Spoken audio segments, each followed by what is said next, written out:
I'd like to just recognize something right off the bat here. 6 o'clock at the MJ Morning Show. Welcome, everybody. Hey, Fester. Hey, Froggy. So, I think I noticed this last year as well, but I can't remember whether there were one or two. And I just want to recognize the Howard Franklin Bridge construction crew and the company that's doing the construction, because they hung not one, but two American flags from cranes for Memorial Day weekend. And, they're still up this morning. And they also went the extra step to illuminate the flag. Because, Froggy, I'm sure you're very well aware of this. Can you recite the U.S. code regarding flag displays? Oh, sure. Everybody knows that. You can't, I don't know. What? You can't put them on the ground? You can't put them on the ground. You're right. You can't burn them? Hold on. You're not. Can't wear them? Well, hang on. You know what? You're actually spouting off some good stuff here. By the way, welcome everybody to the MJ Morning Show here on Q105. MJ and the crew. Yeah, so you're actually citing a couple of good things. So you're not supposed to let the flag touch the ground. That is correct. You're not supposed to let it get weathered? Rip. That is correct. So you're not supposed to display a tattered flag. I can't remember, what the code says about that, but as far as I believe touching the flag and then flag touching the ground, that's a no-no. But also, you're not supposed to wear the flag as clothing, or because you'll see. Like an American flag bathing suit? Bathing suit. Tank top. You'll see sweatshirts and. I don't find that all that bad, right? And shirts, but I'm pretty sure in the U.S. code for flag displays, you're not supposed to wear the flag as like simulated clothing. But the other thing I was looking for was flag illumination. Yeah, at nighttime. Yeah. If you fly the flag at night, the flag is never supposed to be in the dark.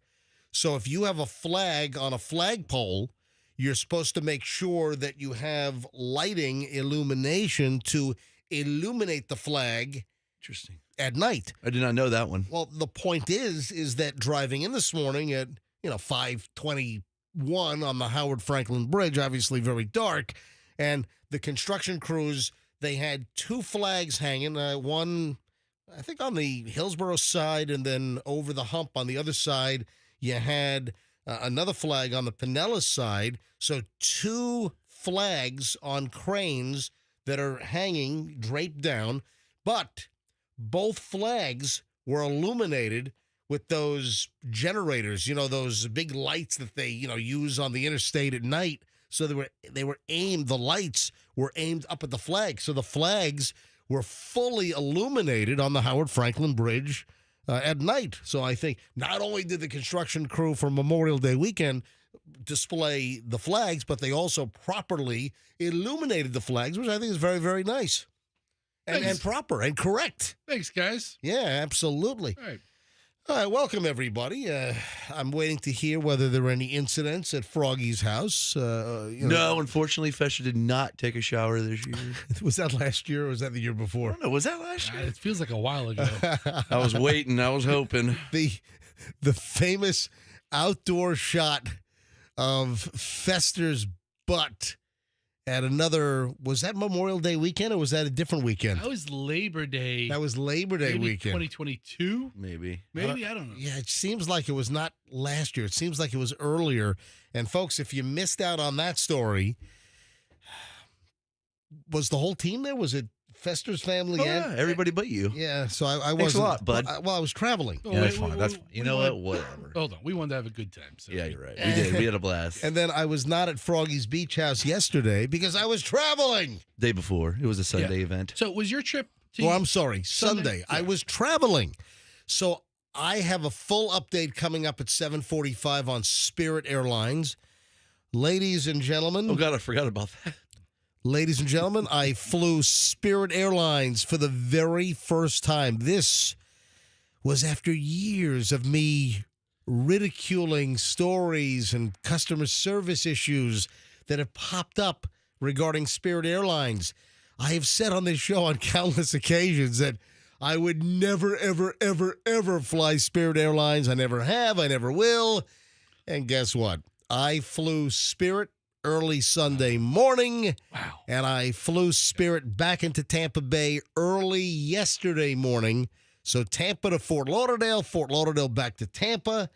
And I will have a full Spirit update coming up at 7:45, including how to game the Spirit system and get a good seat without paying.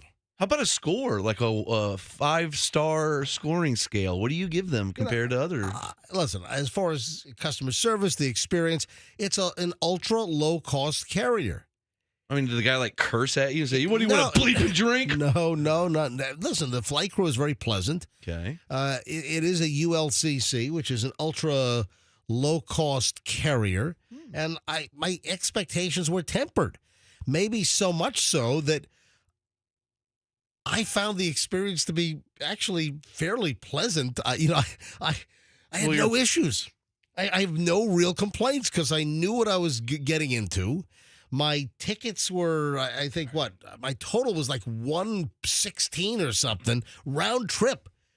That's smart. Go in with the lowest expectations possible. And if anything good happens, it's a positive experience. Expect nothing. There you go. And if something good happens, be happy. So on a 1 to 5 scale, I would say my experience was probably a 4 star. Wow. 4 stars. Listen, Wow. I knew what That's to high expect. praise. I was getting a cheap-ass seat to fly from Tampa to Fort Lauderdale and back. Now, will you use them again? That's the question. Yeah. You know what? I would. I've my been God. telling you for years, they are the most honest airline. They tell you everything. Well, one of the We're things... going to hose you if we catch you with a bag too big. You know this, man. One of the things that really torqued me off was the CEO of Spirit, I think like 2 CEOs ago, said, we can screw with the passengers. We can do whatever we want to them.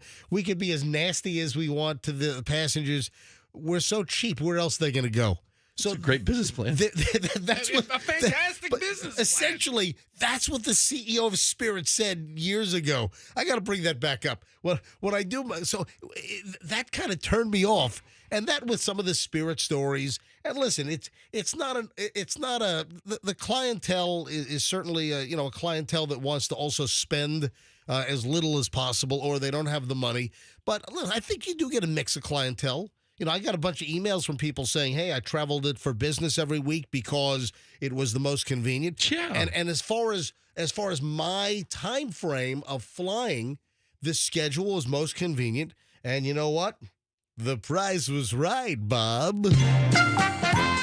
It's true. Yeah. So I'm going to tell you how to game the system at 7:45 and get a good seat and not pay for it. I found this out online, and I followed it, and it worked to a T. But there's a cautionary tale. You can't get too greedy. There's a sweet spot. All right, you got to hear this. And then I shot a couple of videos, and they've gone like somewhat viral. I've got What? Oh yeah. You and the turtlet? No. I've got a Spirit-related video from the terminal at Tampa. An incident happened, and I shot 2 videos, and one is like over 50,000 views. Whoa. Yeah, it's crazy. Really? Yeah. I got to tell that whole story coming up. All right, we're just getting rolling. It's going to be a very busy Tuesday. It's the Tuesday that feels like a Monday, and we're back in minutes on the MJ Morning Show on Q105. Don't move. Guess what?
back. The MJ Morning Show. MJ and the crew. Roxanne just arrived. I didn't see your text.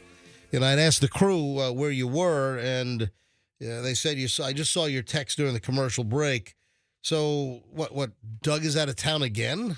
Yes, he's traveling for work this week. He was out last week, and then, he come home for 17 minutes? Pretty much. He came home for the dance recital. That was about it. Geez. He didn't make it to the Froggy Beach House extravaganza. Right, so when Doug's out of town, you cannot make it to work on time? Is that the expectation? Pretty much. That well, actually, no, that is not the expectation at all because he travels quite a bit, and I'm here quite a bit on time. All right, just checking. But this week is unusual. Last week he was gone as well.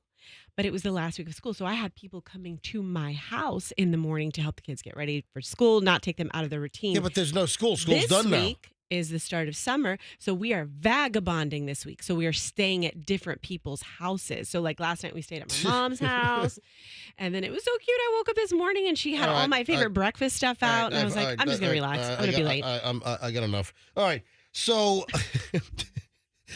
all right, there is a fruit that will burn your face off. I wasn't aware of this until I saw this. And then we'll talk about Napoleon's junk. Napoleon Bonaparte? Yeah. Roxanne, can you make any more noise over there? What are you doing? All right, hold on. I think you two are getting off on the wrong start. I think MJ's getting off on the wrong start. Well, hold on. What do you mean? I'm just inquiring. Bad attitude. No, you go, I've had enough. I've had enough. No, That's so rude. That's what Napoleon would say. Yeah, exactly. Yeah, you sound like You're Napoleon. a little Napoleon. Can we get on the topic of this? Well, okay. Let me just let me. I have a great story from this weekend. Why don't you hang on a second? All right, so I was just about to talk about a fruit that will burn your. I had no idea this existed. Is it like pear flambe? Because that will burn you. No, this is not like a flaming dessert. Like, is Cherry's Jubilee is a flaming dessert? You know, I've never had Cherry's Jubilee. Like Bananas Foster. Yes. Yeah, that's a good one. If you stick your face into the Bananas Foster cart and the pan that is burning off the alcohol at like Burn's Steakhouse up in the dessert room, that'll burn your face off. But no, I'm talking about actually just eating the fruit. I'm not talking about a flaming dessert. Okay. I'm not talking about a flambe. No. Flambe. An actual fruit. I had no idea this was a deal. But I was reading a story about this guy named Thomas Watson, 28-year-old dude, and he was vacationing in Mexico in Campeche on the Yucatan Peninsula, and he was at some kind of a fruit market, little local market, and they were selling something called cashew apples. And I guess the fruits, I guess the actual fruit is inside like somewhat of a nutshell or something to that effect. So the guy buys one of these cashew apples and decides to give it a taste. So he said you can eat the cashew apple fruit. It's meant to be a bit bitter. I heard about it, but never tried it in the flesh. So I bought it, went for a walk, started eating a few different fruits while walking. He bit into the cashew apple. He said it was pain at first bite. I thought I'd open it up. It felt like a passion fruit. I bit into this sack, which exploded straight away. Instantly, it felt like fire. I could feel the fire going across my mouth. The next day, he awoke, and his face was completely burned and scabby, as if he were the victim of like some kind of a crazed acid attack. So when you look at the picture, he did an interview with Southwest News Service. SWNS. I've seen many stories, but whoever they are, I've seen many stories by SWN. Anyway, have you heard of this thing? A cashew apple? So a cashew apple is the fruit that houses the nut. All right, so it's the actual cashew. I love cashews. Yeah, cashew nuts are... Cashews are like a buttery kind of nut. I like cashews. I buy the pound bags of Trader Joe's whole, unsalted, raw cashews. And, man, those are great snacks, and they're healthy as hell for you. So you're telling me... The apple is what the fruit is around the nut. Oh, I thought it was a type of apple called the cashew apple of some. Okay. So it is the actual. So my cashews that I buy come from this deal? Yes. Are you sure about that? But Are you? Whatever this guy bit into, though, it like put his face on fire, and then he wakes up the next day and his skin is peeling. Seriously, like somebody. You know those crazy stories where some maniac throws acid into someone's face? Yeah. Remember somebody did it to a supermodel? I mean, these are crazy stories. So I had no idea that biting into it, and then his hands were like his fingers where he touched the fruit also. It like burned his skin on his fingers and you ought to see the pictures of his mouth. It's all peeling and everything. It's crazy. Does he have some kind of allergic reaction to this? I don't know. Fruit? You know, like the only thing that I'm really allergic to that does anything to me is kiwi, or at least it's been about 10 years since I've tried it. But kiwi, the minute I like put kiwi in my mouth, I get this odd like tingling sensation, and right away I know that like when my tongue starts like, and then my tongue will swell up a little bit. I mean, not to the point where it'll clog my throat and cut off my airway, but I don't think I've never had like a burning. I've just had like a swelling or allergic. Some people react like, you remember I told you about my buddy? We were at the Jurassic Park at the movies, and he got Sour Patch Kids, and his tongue like ripped open and puffed up, and he had to go to the hospital. I remember that. Anyway, funny. So the cashew apple, whatever the heck that is, Fester seems to think it's part of the actual fruit or whatever that houses the nut. Science seems to think it's part of the actual. All right, well, thank you. That's just me. Andrew's saying that it contains some kind of acid. Yeah. So be careful. Don't burn your face off with a cashew apple. And then, I had no idea. Is this real? I mean, this was in the New York Post over the weekend, so I'm sure it's real, but I'm still sitting here doubting this. I'm like, what the heck? Did you know that Napoleon's wang was cut off after he died, and that somebody bought it, and that somebody here in the United States has had Napoleon's junk? Doesn't it decompose in a box? Well, you keep Put it in fresh. formaldehyde or something? Well, listen to this. French Emperor Napoleon Bonaparte died 203 years ago, as of May 5th.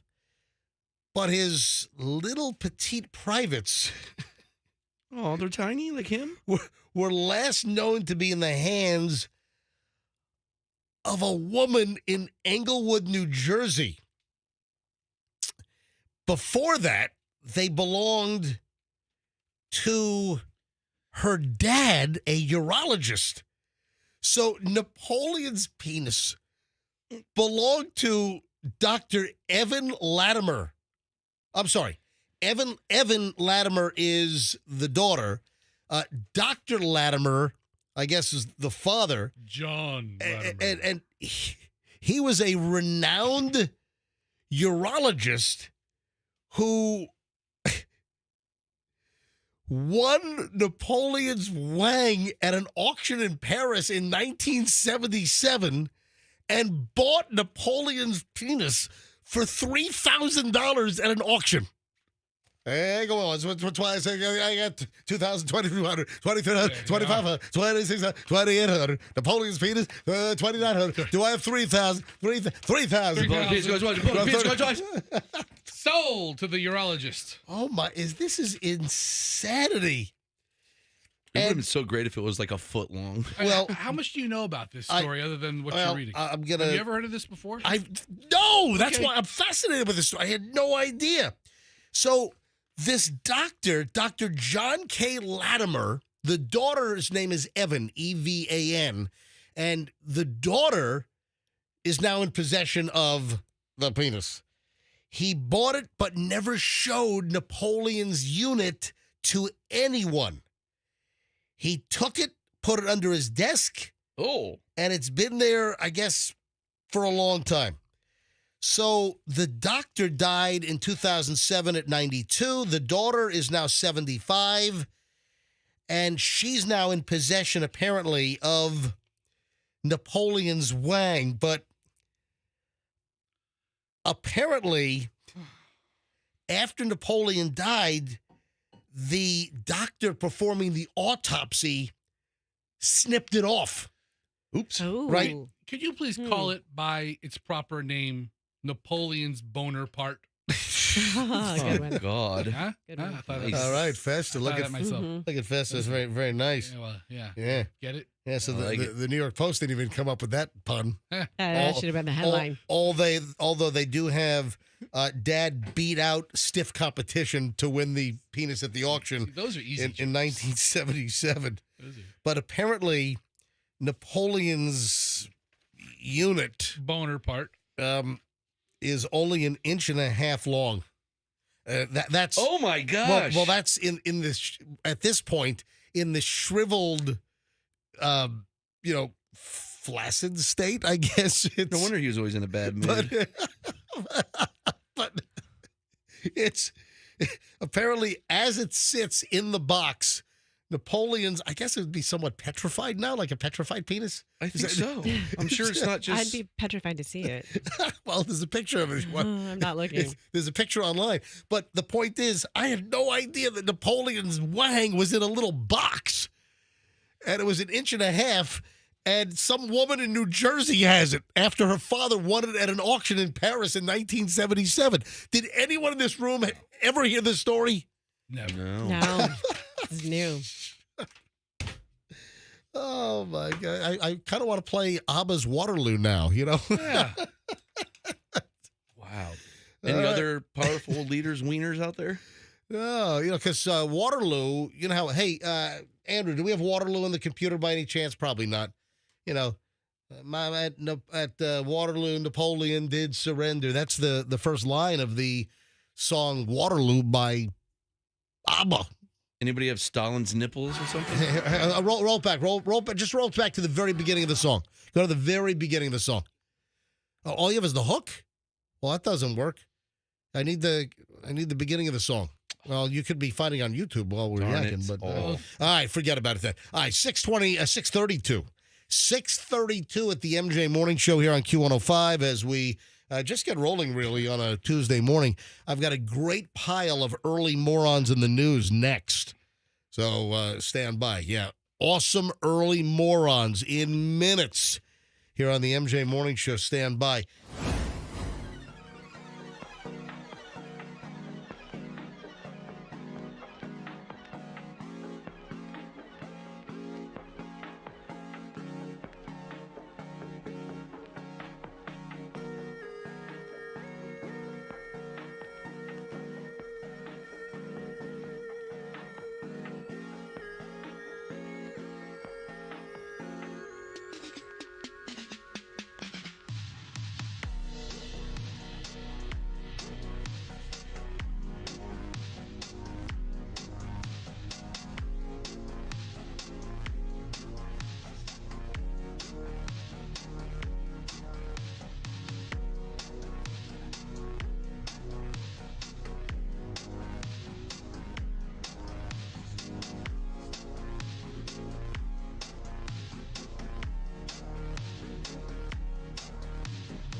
is 6:42 at the MJ Morning Show. Early morons of the news right here, right now.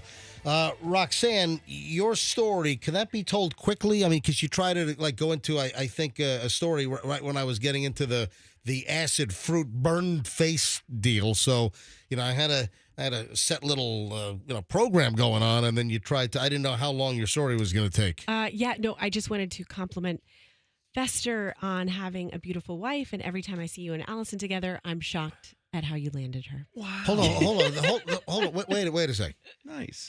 After hanging out with them during the weekend. Wait a sec. You were just, as I was getting into the burned off acid fruit face story. Yeah. You were like, "Hey, I want to talk." What was there? Because there was we were something talking else. about no. This is what it was. It was because we were talking about me getting my kids ready for, it was Doug traveling, and Allison was so kind as to say, "Roxanne, I don't know how you do it. I hear how much he travels, and I think to myself, that must be very difficult getting up in the morning and trying to do that." So I was chatting with Allison, and that jogged my memory to how beautiful Allison is. And I think Fester should do a seminar on how to shoot out of your league and land a hot woman. It's not that hard. Just That'd be funny. Oh, so that's Right. Okay. Froggy just said just be funny. However, that would land her. You could do a follow-up seminar. How do you keep her? That's interesting. well, that is It's a paid class. one of the ways that guys score, higher than expectation. Yes. I've always heard that humor and being funny, that wowing a woman that way can compensate for maybe not having, GQ magazine model looks for a guy. Yeah, but divorce is a thing. This isn't Kazakhstan or wherever you can't get divorced. I mean, she's staying with you. So the let that follow-up bore is you got her on your humor, and she's still here. I turned the house into Kazakhstan. That was it? that was what you wanted to say? Well, you're overshooting too. I always say that, so don't feel like you're left out. Michelle is like, that goes without saying. I don't know what your tactic is exactly, but I think it has something to do with a castle and locking her in it. And we saw little snippets of that on your IG when she was like, when she was like, help me, save me. You think I've kidnapped Michelle and I'm holding her against her will for 30 years? Pretty much. Actually, more than that, because we were dating for about 7 years before we got married. Yeah, so I think there's something going on. Or you can I teach should the say, class with Fester. Or I should say, we knew each other. We were dating and this and that. So kind of on and off. But we knew each other for 7 years prior to getting married in the summer of '94. In fact, next month, June 26th, is our 30th wedding anniversary. 30 freaking years. Stockholm Syndrome. Now she's got Stockholm Syndrome? It happens. All right, so I'm shooting outside of my ability, and yes, stratospherically so. Okay, and you think that Michelle is a victim of Stockholm Syndrome, where she begins to accept and starts to like her captor? Is that what you're saying? Exactly. Oh, okay. And I don't know what Fester's secret is. He must have some dirt on Allison. He knows where. Oh, it's an her unshareable. past. It's an unshareable secret with the likes of you. Yeah. You know what I mean? All right. No, I don't know what you mean. No, All right. not you. I'll tell you. I can't tell her. I don't want to know. I'll All tell right. you. Moving along, ladies and gentlemen. Early morons in the news. You wouldn't expect an immigration officer to get caught taking upskirt videos of a flight attendant, would you? You know what? You might. Ooh. Why don't flight attendants wear pants at this point? Well, I don't hear of a real serious issue. I don't hear of many cases of people trying to take upskirt videos of flight attendants. I mean, they have like the stockings on. You might as well just put pants on. Was the immigration officer trying to confirm country of origin? I mean, what's he doing here? Wait a minute. What? What'd you say? That's right. What are you saying? All right. So I've seen plenty of female flight attendants over the years wear pants. They don't really? They don't all wear I thought skirts. they had to wear those like weird skirts. No, I think that are not very becoming. There are acceptable uniforms, and I've seen flight attendants that wear pants. I think I've seen Southwest flight attendants wear shorts, male and female, and I've seen skirts. But this is a sicko. This is an immigration officer with U.S. Customs and Immigration Enforcement.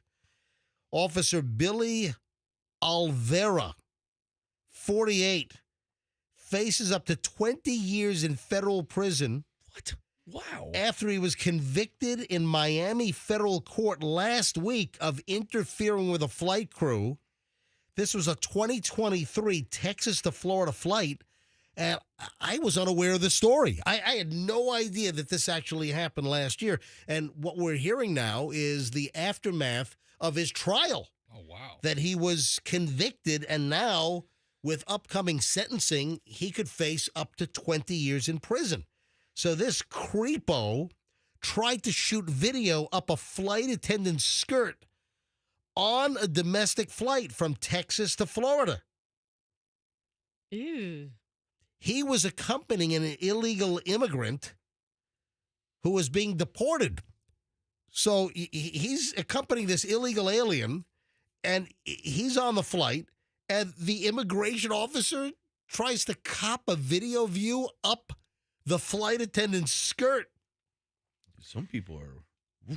All right, here's the press release from the U.S. Attorney's Office in the Southern District here in Florida. A flight attendant noticed Alvera holding his phone in the aisle aimed toward the ceiling each time she walked by him. Federal prosecutors said of the incident, which occurred on November 6th of last year, the victim notified another flight attendant who then filmed Alvera the next time the victim walked by him. So the flight attendant recognized it, told another flight attendant, hey, this guy's trying to shoot video up my skirt when I walk by. So the other flight attendant then aimed her video down the aisle and caught him holding his, I guess he's in the aisle seat, and he would hold his phone down next to super low? Exactly, super low to try to get video up her skirt. What a sicko. Gross.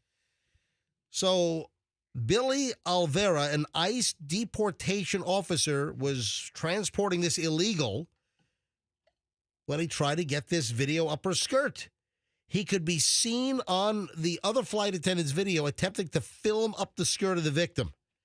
So the flight attendants then told the pilot of this American Airlines flight he delayed landing and arranged for the police in Miami to meet the airplane when it touched down in Miami. And then police later found numerous upskirt images and videos on the ICE Immigration and Customs Enforcement officer's phone. And according to the federal prosecutors, he had a migrant in custody during the whole thing that he was transporting from Dallas to Miami for deportation. And the customs officer, this is a federal agent who was arrested after he got off the flight and went on trial this past week, and he's been convicted last Wednesday, and now sentencing is August 16th. Did they have to call the person he was escorting up to the stand? You know what? That's a good question. Bring him back to the country? I think he's already been deported to wherever. They should have given that person a pass. Yeah, the lawyer for the immigration officer says that Mr. Alvera is sincerely remorseful. Mr. Alvera deeply regrets his actions and prays for forgiveness for all those involved. He's free on bond pending the sentencing, which is supposed to happen August 16th. So is he really, truly, deeply sorry, Roxanne? Or is he just sorry he got caught? He is sorry that he got caught. That's it. Yeah. Look at you people who don't believe in change or remorse or That would be coming from a man who's never been sorry for anything. That would be my guess, that he's sorry he got caught. That is my guess. So there we go. Early morons in the news on the MJ Morning. But a customs officer, Immigration and Customs Enforcement, escorting a deportee on a flight is shooting video up an American Airlines flight attendant's skirt. That's a pretty bold sicko move, if you ask me. So, hey, Rox, have you ever been the victim of any kind of an upskirt, or have you ever felt that somebody was creeping on you? An upskirt? No. I mean, you have to be standing. It seems like you have to be standing pretty close to. But if someone is skilled at that, I guess you don't even know what's happening. I'm pretty aware of my surroundings. We've had stories of people who had like cameras in their phones and like you're waiting in line at a supermarket and somebody's naturally close behind you. I was once a victim of some creepo trying to do an upjort on me. An upjort. Yeah, I had some jean shorts on and I got an upjort. Yes. I've seen people take videos of when I've been in public, like just roll on their. I mean, I haven't personally, but Doug has been like, that person's videoing. What, like you? In the produce section or something? What the heck? Yeah. Really? Like at restaurants and stuff. Can you hold on to that thought? Yeah. Hang on. I want to hear more about this. Okay. We'll talk about that next. All right, 6:52 at the MJ Morning Show here on Q105. So Roxanne's creepy in public video voyeurism. All right, hold on. That's next. Plus a lot more. Plus I was actually planning some other stuff. So that's a bonus item next here on the MJ Morning Show. Let's...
Fester, I have a Dollar Tree story that is so foul, I might not be able to even get it on the air. What?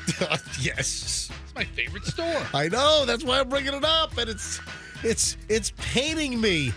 I have a Dollar Tree story listen, it's not the Dollar Tree's fault. No.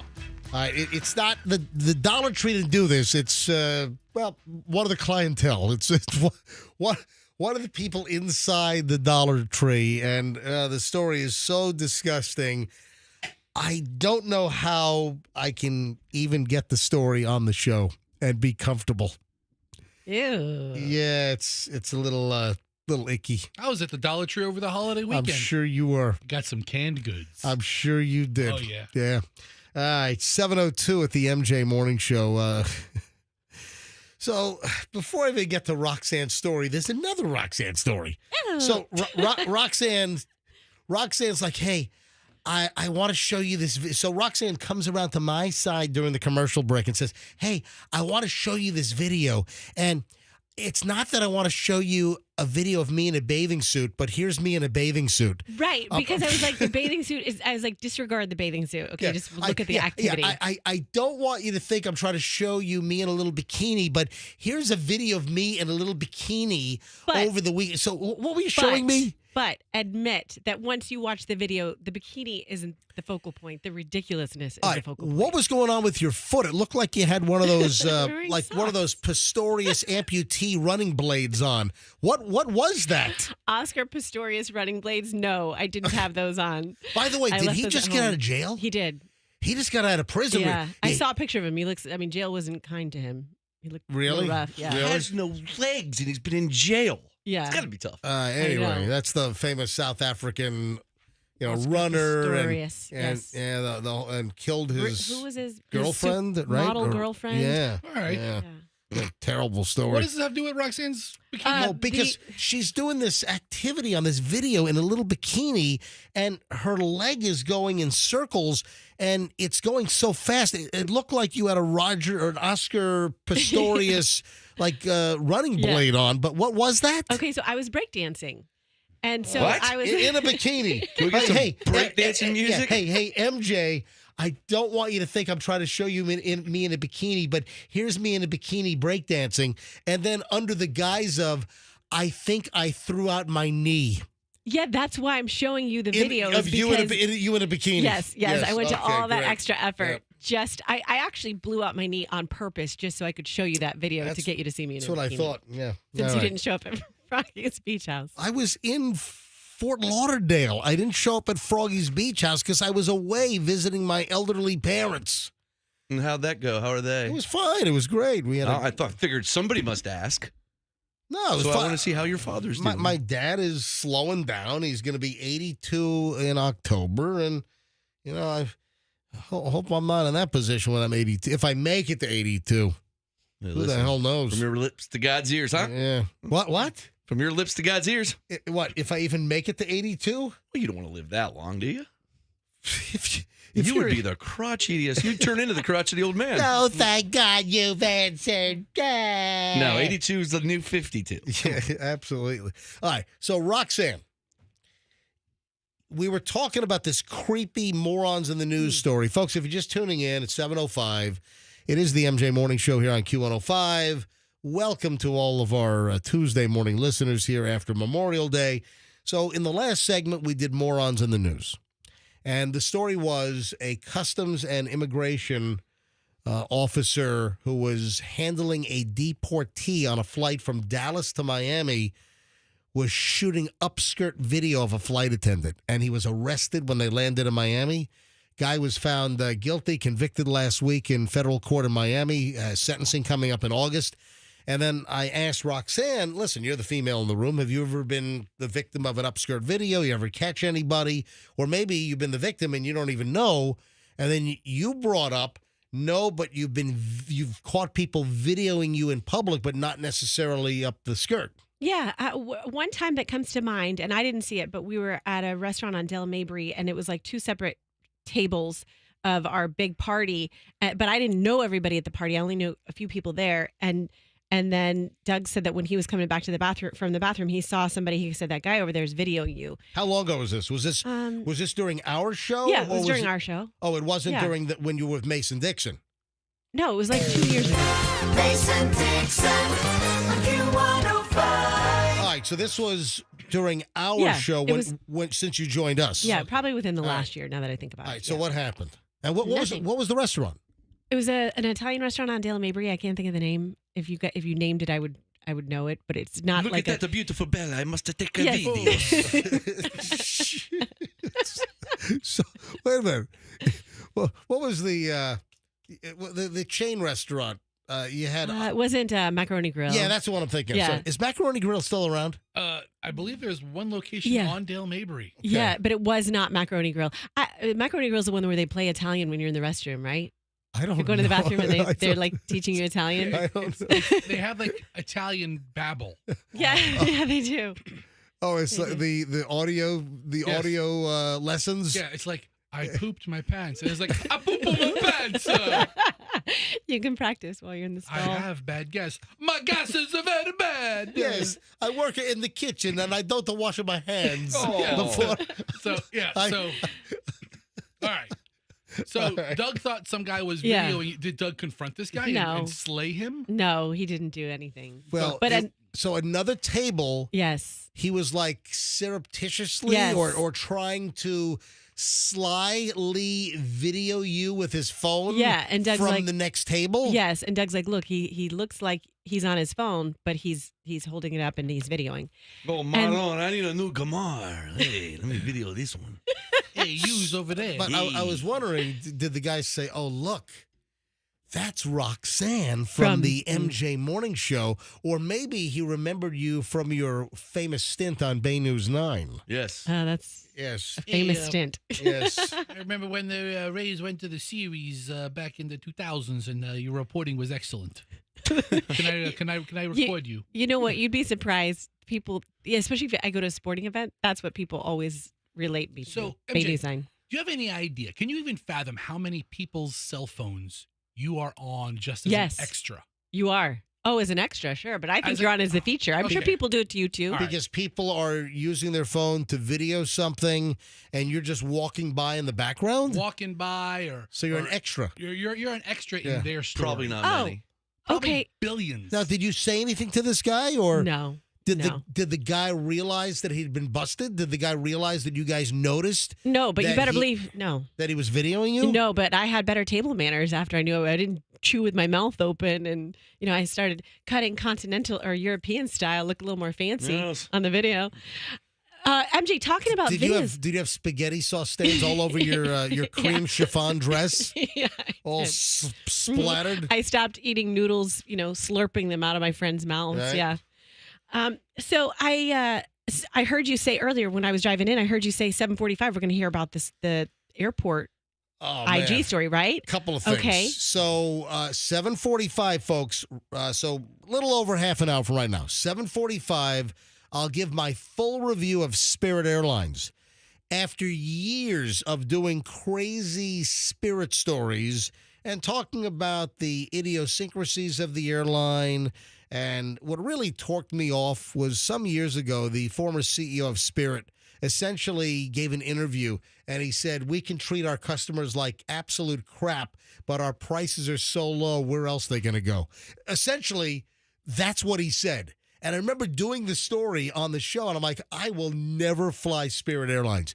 Never, ever, ever. Like Taylor Swift. I'm never, ever, ever going to fly Spirit. Yeah, neither's Taylor. So that's a good point. Yeah, she's, I think, G650 all the way. Well, I flew Spirit for the very first time, folks. I flew Spirit on Sunday morning, and I came back into Tampa International from Fort Lauderdale early yesterday morning. So I flew Spirit. I said I never would, and I did. A full review's coming up. And then before we left Tampa, there's something that happened in the terminal. And this video that I shot, if you want to take a look at this, there was a kid, and I'll get into the full story at 7:45. But for the early crowd that might not be around, well, you can always listen to us on the podcast. The whole show is posted on podcast by 11 a.m. Every day. So whatever you miss for the next 3 hours that you typically might not hear, you can always go back and listen to our podcast every day. We're on all the major platforms, and you just search for MJ Morning Show on Q105 Tampa Bay, on Spotify, on Apple Podcast, everywhere. You can pick us up on the MJ Morning Show website. The podcast is posted there, or the MyQ105 app. So a million ways. Plus, we're on YouTube TV with MJ TVs on every morning. We're on live YouTube right now. Every show is live on video here in the studio. You go to mjmorningshow.com. You click on MJ TV at the very top, and you can select the graphic to watch the show when we're live from 6 to 10. Or you can go back and watch on demand any day, watch last week's shows, whatever you want to do. So you can see everything. All right, so a little later on, I'm going to tell the full story. But for those that are just listening now, go to my Instagram, Certified MJ Radio. Certified MJ Radio on Instagram. If you don't follow me, give me a follow so you're alerted to this kind of stuff in your feed. There was a kid that was an unaccompanied minor running the staff at Spirit ragged. And I'll give more details on what the, because I said something. And I'll let you know what I said, but I have video of the Spirit Airlines gate agents chasing this like 6-year-old kid through the terminal that keeps running away from them. Did you see the movie Love Actually? I did not. Anybody? Nope. See Love Actually? Okay. I think I missed that one. Oh, all right. Well, there's a kid running through the terminal, running away from all the security people. So that's what it reminded. I saw your video and I thought of that movie. This is It was like a insane. movie. I shot 2 videos. The 2 videos are on my Instagram right now at Certified MJ Radio. And they've taken off like a rocket. I just looked. The first video, part 1, is at 69,100 views right now. Wow. 69,000. When I woke up this morning at 4:50, it had 50,000 views. There are 20,000 more views since I woke up this morning. So almost 70,000 views on this. And then part 2 is 33,500. You got to look at these videos. The kid is running the Spirit Airlines crew ragged as an unaccompanied minor. And I've got the whole story, and they ought to put this kid on a no-fly list as far as I'm concerned. So I got questions about this kid. Mm-hmm. When can you make an unaccompanied minor completely unaccompanied? Like if you're taking your kid you can't get past TSA with your own kid if they're flying by themselves? No, you can. You get a pass to go through security to drop them off at the gate. And then on the other end, whoever's the authorized pickup person, they also go to the ticket counter for the airline and they get a security pass to get through security to meet the kid at the gate on the other end. Anyway, I'm going to tell the full story coming up at 7:45. And it's a crazy story. All right, so hold on to that thought. 7:14 at the MJ Morning Show here on Q105. We start an hour and 20 minutes of nonstop MJ next. 1 hour, 20 minutes. No music, no commercials. Right after we take our quick little break. So every morning, right around 7:25 or so, an hour and 20 minutes nonstop MJ. No one goes that long. No one has that kind of back-to-back content in the market. MJ Morning Show does, and we'll do it next here on Q105 with a lot of stuff coming up. You better...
is the MJ Morning Show you're listening to at 726. MJ and the entire crew, Fester, Roxanne, Froggy, of course me, MJ, Andrew, the producer, in the producer's booth. 1 hour, 20 minutes nonstop MJ starts right now, including my Spirit Airlines story. I flew Spirit for the very first time.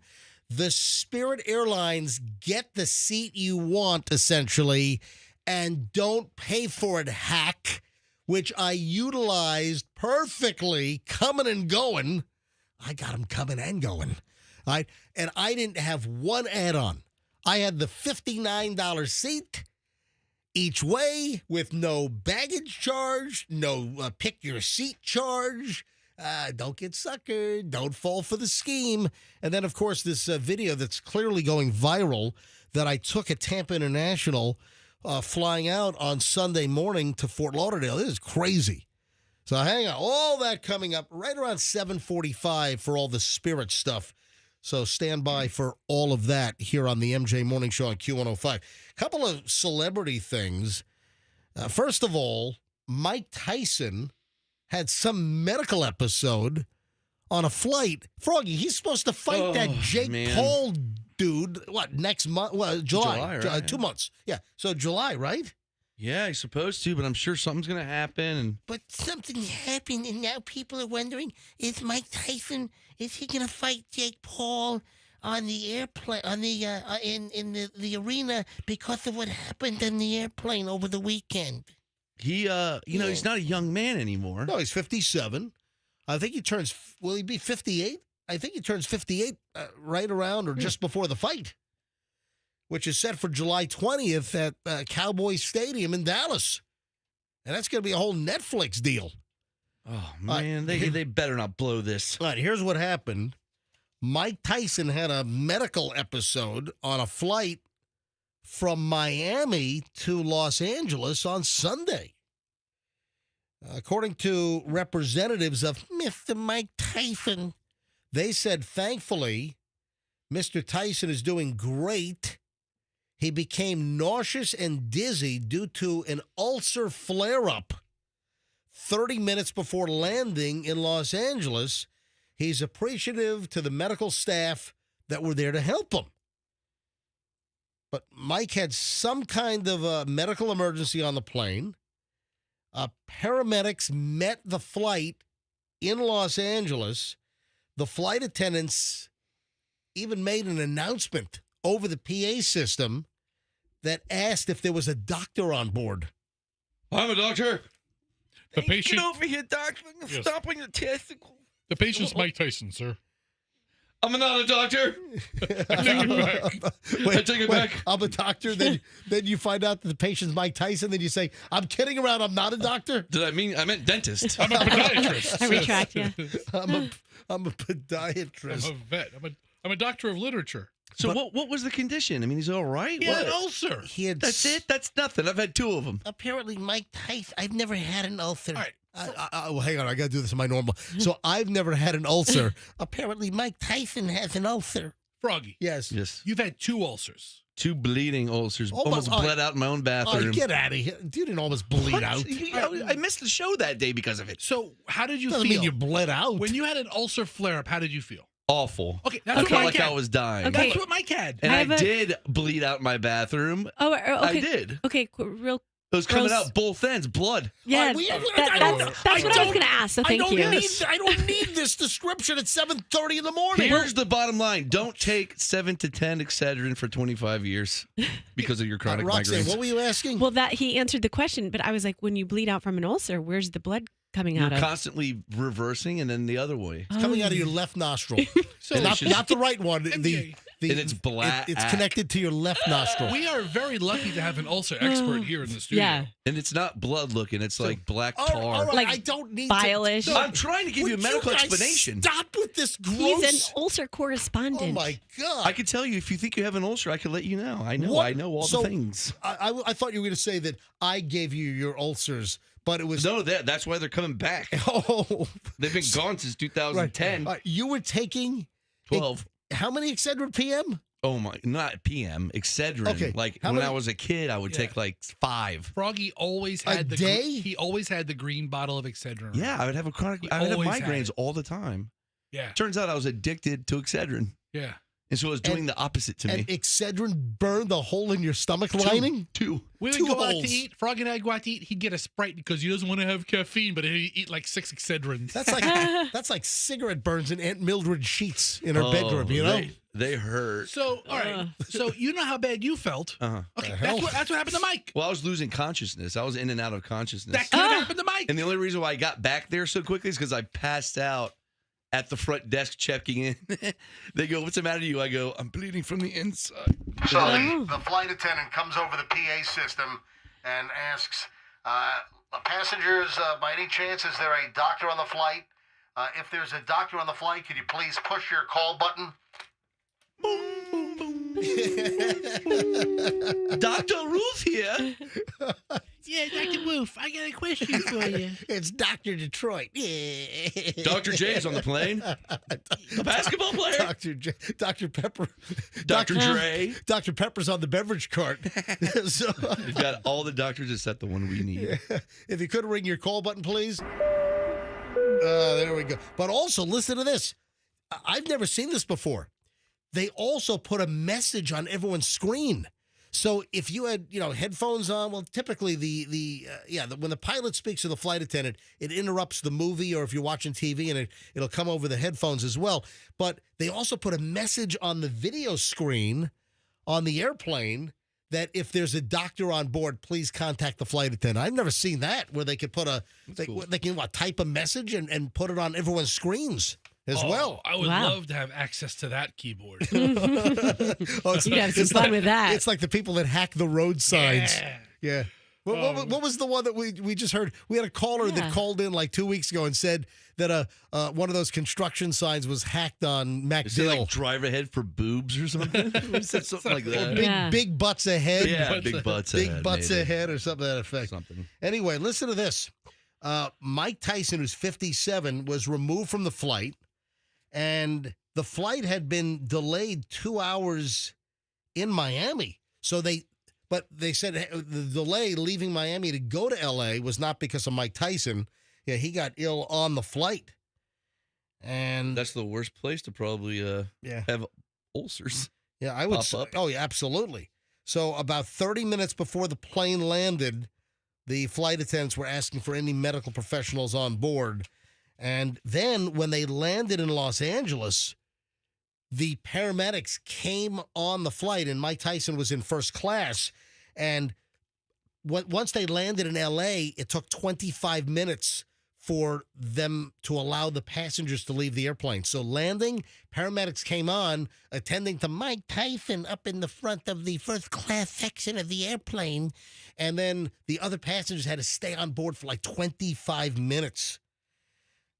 He was in first class. We were in an exit row, and the stewardess was very chatty. They asked us to stay on the plane and landed so paramedics could enter. This according to In Touch Weekly. She said something like, "He's really important passenger, so we're going to make sure he's okay." I knew it was him. I mouthed the words, "Mike Tyson," and she nodded yes. Yeah, Mike Tyson turns 58 in June, and then the fight is scheduled for July 20th in Dallas on Netflix and at the Cowboys Arena. So, All right. Hope you feel better, Mike. By the way, Mike Tyson is claiming that in order to get ready for the fight with Jake Paul in July, that he's given up sex and marijuana. Oh, he's going to be moody. Ooh, So yeah. that's a All that big guy deal does is for smoke. Mike. Certainly the marijuana part, because he's like deeply invested in that stuff. And that's a boxer thing, isn't it? Or is that a wives' tale where they give up sex before to get their testosterone all built up or something? Testosterone. No, it's more like testosterone. You got to build up your It's the testosterone. testosterone. You gotta build. anyway, so Mike Tyson has recently said of Jake Paul that he couldn't even knock out Nate Diaz, who's 40 pounds. Whoa. Who's that? Nate Diaz is a UFC fighter, Right. and they had a boxing match, Right. and it wasn't very So great. Jake Paul could not knock him out, and He's a professional fighter. Mike Tyson's claiming he's 40 pounds, and Mike Tyson said, He's gonna knock me out. he couldn't even knock out little guys. Yeah, How's he going to knock me out? I've got bad news for Mike. Now Jake Paul knows you have an ulcer. He's So going it's Oh, all no. body He's shots. going Yeah. right for the stomach ulcers. Right Yeah. to the stomach. And then Mike Tyson says, He never knocked out a real man. Come on, he didn't knock out Tommy Fury. I'm going to F Jake up. that's what he said. Tyrone Woodley, come on, he's a little guy. Anyway, so there it is. Mike Tyson It's going to be good. with a big ulcer problem, medical emergency during the flight. And then Britney Spears, what is going on? There was a story every week now. There's like more Britney Spears drama again. So last week there was a story about Britney Spears and that she wanted butt injections. Did you see that last week? What? She has a Yeah. great butt. Britney Spears is now saying that she wants to enhance her butt even more No. with butt injections. Well, all I can say is don't find somebody on Facebook Marketplace, some mother-daughter team that's gonna inject you in some Yeah. motel room in El Segundo or something. All right. Listen, I mean, just in general, that's kind of a risky procedure. You made it this far, Brittany. Your body looks great. She's fine. All right, and then now the latest on Britney Spears, just breaking yesterday, Britney Spears claims that all of her jewelry was stolen. And she shot a video of her jewelry drawers. You know, those little jewelry chests with the little pull-out drawers, and sometimes they're like padded. what, just completely empty? Totally empty. Britney Spears says that she was ripped. Here's a story. Was her house burgled? Well, here's a story. This is from TMZ, and I've got audio as well. Britney Spears says someone stole her jewelry. No police report filed. She told her millions of Instagram followers that someone stole all of her jewelry but has not filed a police report yet. She went on Instagram on Sunday night and shared a video that she took where she shows her followers a series of small empty drawers claiming it's where she kept her valuable jewelry, and now everything is gone. Wait, so she went on IG and did an IG post about it, but hasn't filed a report? Well, she filed it on Instagram, apparently. That's what she's done. She said she has a couple of small pieces, including a Virgin Mary pendant, but basically everything is gone, all of her jewelry.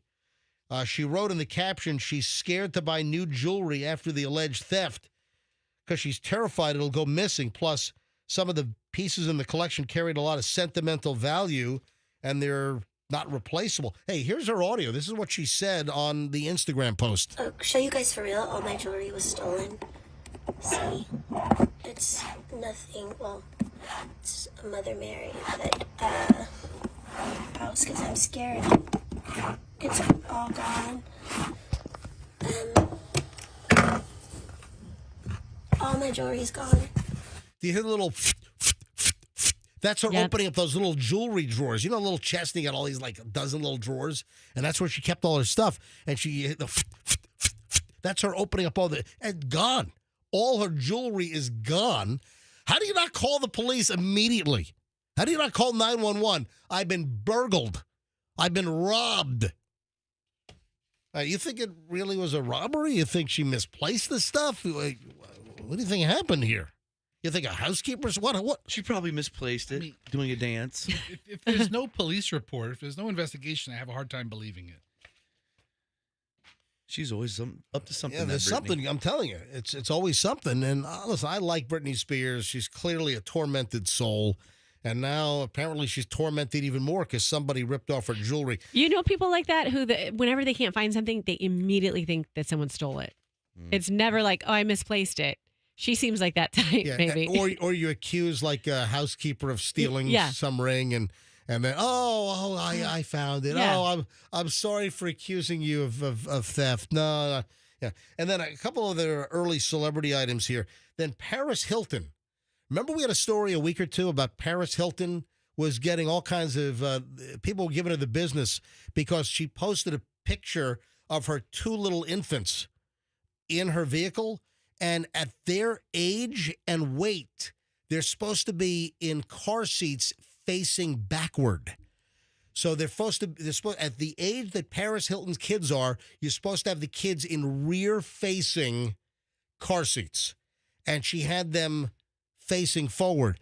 And that was last week or the week before. Now, the latest, she posted an image of her one of her little infants floating in the pool, and she has the special flotation for the baby backward.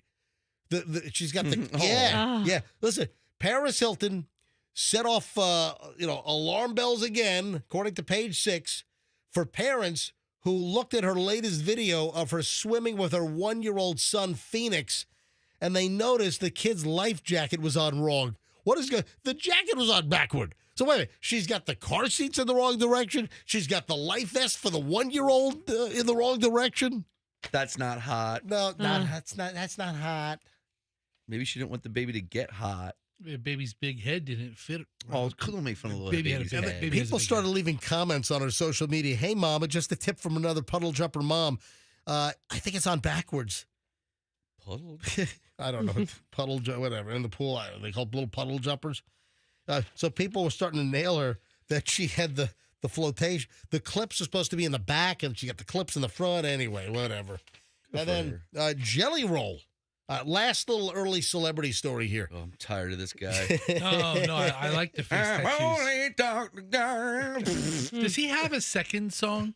I don't know, but I'm over it. Well, maybe you're going to like him even more because Jelly Roll claims that smoking marijuana has kept him off hard drugs. Of course he's done on hard drugs. Look at him. He's 1 billion pounds. If I did cocaine, I'd drop 40 pounds. So Jelly Roll is now saying that marijuana and his smoking of the pot has kept him away from doing much harder drugs. He says, I think a world without weed, Jelly Roll said, would lead to him drinking codeine, popping Xanax, and snorting cocaine again. Jesus, Jelly. Wow. That's Jelly Roll. seriously. So he was a codeine. Was he drinking like What is that, like NyQuil? like coughs? No, Yeah. NyQuil's over the counter. There's no codeine in NyQuil over the counter. I always thought like it was like No. Codeine It has some medicine effects in it, but codeine- it's not codeine. Codeine's a scheduled drug. Codeine is a prescription. Oh. Yes. Is that the like scissor up stuff? Yeah, that's what I thought. You No, can no, get no. you can get it prescribed with codeine. No. Scissor. I'm sorry, Is- I'm not up on this. Tell That's me. when you take cough syrup and you mix it with a beverage. Right. Okay. But Yeah. it was prescription cough syrup with codeine in it. I don't think. No. A lot of the scissor was just over the counter cough medicine. Not for the Hell, real. who the hell am I? Enough. So this guy was drinking codeine, popping Xanax like Pez and M&Ms, and he was a big coke snorter. First of all, why is he so fat if he was snorting coke? I don't Or know. did he blow up if he? I mean, Dude. I thought if you snort coke, you're supposed to be thin. No, fat guys with coke, boy. They Oh, that's They true. Oh, time yeah. out. I guess like what Chris Farley. yeah. Oh, I forgot. Yeah, he wasn't he speedballing it. Wasn't Farley? Oh, yeah. I think so. I think Chris Farley was heroin and coke. John Belushi was. Speedball? By the way, I'm reading the new Blues Brothers book. It's fantastic. What a Is it? unbelievably detailed. Absolutely. New Blues Brothers book came out like 2 months ago. It's fantastic. You know what my version of a speedball is? I always say I'm speedballing if I have a glass of wine, a red wine, and then like some espresso chocolate beans. That's my speedball. Oh, great. An upper and a downer. Jeez. Not the same. So, how much longer with you at the methadone clinic? Oh. I'm kidding. So it's just Jelly Roll. So what do you think about that? Jelly Roll says smoking pot keeps him away from the hard stuff. Is that your case, Froggy? Does that keep you off the coke? No, are you serious? Come on now. Well, I This is mean- family driving to school time. No, it's not. The kids are out of school. Oh yeah, I forgot. Yeah, kids are done. Yeah, there was a window. See, I know this stuff. There was a window where Kim, Froggy's wife, would ask me not to talk about certain things like Froggy's personal. Well, there should be a window for all kinds of things like that. Personal self-medicating. The window should just be shut. But look, maybe. I already know that I can talk about this now. Typically, the kids would be in the car during the school year. But guess what? Last day of school was on Friday, so I can talk about Froggy and his. I'll talk about you and what you do too if you want to keep it up. Talk about him. Yeah. Talk about him. Go ahead. You don't know me. Yeah, tell him what he Oh, does. You we don't don't know we don't. me. You're Mm, addicted we to don't, do we? peyote. I am not addicted to peyote. See, that's what we expect. You have a to say. shaman at your house that you do peyote with. I've always suspected that. Yeah. Look into that, everybody. Fester, that I don't want to get into it now. I just want to tease it because I got to talk about the spirit stuff because it's 7:45. But Did you see the drunk lady on the Howard Franklin? No, You saw the aftermath? I was 45 seconds after the wall bang. Oh, after she smashed near MLK. yes. After the FHP chase. Yes. All right, there was a crazy incident that Fester apparently drove by after the woman smashed into the wall on 275 North. All right, hold on. We'll get into that in a minute. First, though, my Spirit Airlines hack, my Spirit Airlines story. Now, I'm sure a lot of folks that have heard me, and man, I was in Publix yesterday, just kind of getting a couple items with Michelle, and had numerous people come up to me in Publix say, hey, how was Spirit? I'm like, tune in, 7:45 tomorrow. Now, I had a couple of long conversations. I was in Publix for about 30 minutes longer than I would have been. But I had, a bunch of people come up to me in Publix, and of course, I always like to meet, special listeners. If you're not like Special Olympics, okay? Fest gave me a look. I'm not talking about touch. All right, stop. Yeah, I had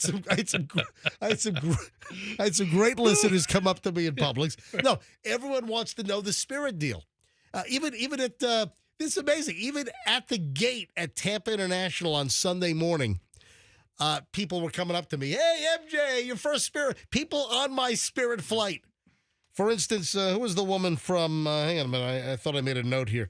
There's Silva, a real estate agent by the name of Silva from Polk County. She came up to me and said, hey, MJ, how you doing? And she introduced herself. I had 4 people at the Spirit Gate at Tampa say, hey, you're on my flight. They said, hey, I wondered if you were going to be on my flight. Seriously. So I flew Spirit Airlines for the first time, as many of you are aware, over the weekend. This is after I said I would never, ever fly Spirit. Just because of all the incidents, it just seemed that, Spirit with, some of the passengers, they've had, maybe a higher degree of incidents over the years. But I think a lot of the other airlines have caught up now with just incidents with bad passengers. But I never thought I'd fly Spirit.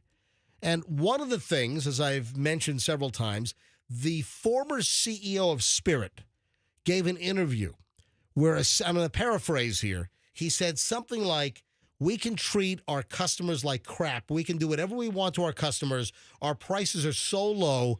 Where else are they going to go? And I'm like, I'm not flying your airline. I mean, that's your attitude. But unbelievably, folks, my dad's kind of ailing. I mean, he's almost 82 years old. He's slowing down. He's having just some trouble. So, I'm trying to make more frequent trips. Michelle and I drove over back in March for the whole weekend. And then over the holiday weekend, I flew out Sunday morning. I was on a 10 a.m. Spirit flight to Fort Lauderdale on Sunday morning. And then I came back to Tampa yesterday morning, landing at 9 a.m. yesterday. And I'm going to tell you right now, folks, what is my verdict? What is my review? I never thought I'd say this, but I had a very pleasant, efficient time on Spirit Airlines. Yeah, not that I'm going to become a Spirit spokesman all of a sudden, but I'm just saying that. Hi, this is MJ for Spirit Airlines. I'm just saying that. Run, MJ, run! You're running through the airport. I had a very pleasant experience. So the flight left Tampa. We pushed back early on Sunday morning, if I'm not mistaken, either right on time or a minute early, if I'm not mistaken. We got to Fort Lauderdale in like 37 minutes. Versus me driving 4.5 hours for what I paid for these tickets. My round trip was like $117, whatever it was. It's like $115, $116, $117 round trip. I was like $57, $58 each way. I think it was $58. $58 each way. So you spent more than that in gas. Dude, we've got an X5 with the M motor, and man, that thing is a guzzler. I love the vehicle. It's a fantastic vehicle. But I could not drive for less than that. It would cost me more to drive, plus 4.5 hours each way, versus we were like 37 minutes going down, and coming back, we were 38 minutes. 38 minutes coming from Fort Lauderdale back to Tampa yesterday. How much total time was invested? You got to the airport, what, an hour early, 45 minutes early? Yeah, for the most part. Fort Lauderdale was jammed yesterday morning. But also, I got great rates on a holiday weekend, and I booked this last Wednesday, so I kind of booked last minute. But I was traveling sort of off peak, even though it was a holiday weekend. So I flew out on Sunday morning in the middle of the holiday weekend. So who's really doing that? Well, apparently a lot of people because the flight was full. But still, I got a great rate coming and going, and then I left at 8 a.m. yesterday morning, whereas I'm sure the most travel happened afternoon on Memorial Day Monday. So here's my hack, and I shot a video. If you haven't seen the video, I shoot a video. I'm walking down the aisle on Spirit Airlines, and then I walk into the lab. I walk into the restroom to shoot the video because I wanted to be able to speak somewhat loudly so you could hear me over the airplane noise.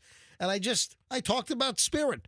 You know, one of the things I noticed about Spirit, the aisles are wider because the thins are like paper thin. And the width of the seats, the seats are definitely more narrow. The armrests are like dental floss. No, it's not that. The armrests are very, very thin. So it's not so you take the width of the armrests from each side and you deduct it. So the aisles much wider on the Spirit Airbus 320 than on a typical plane.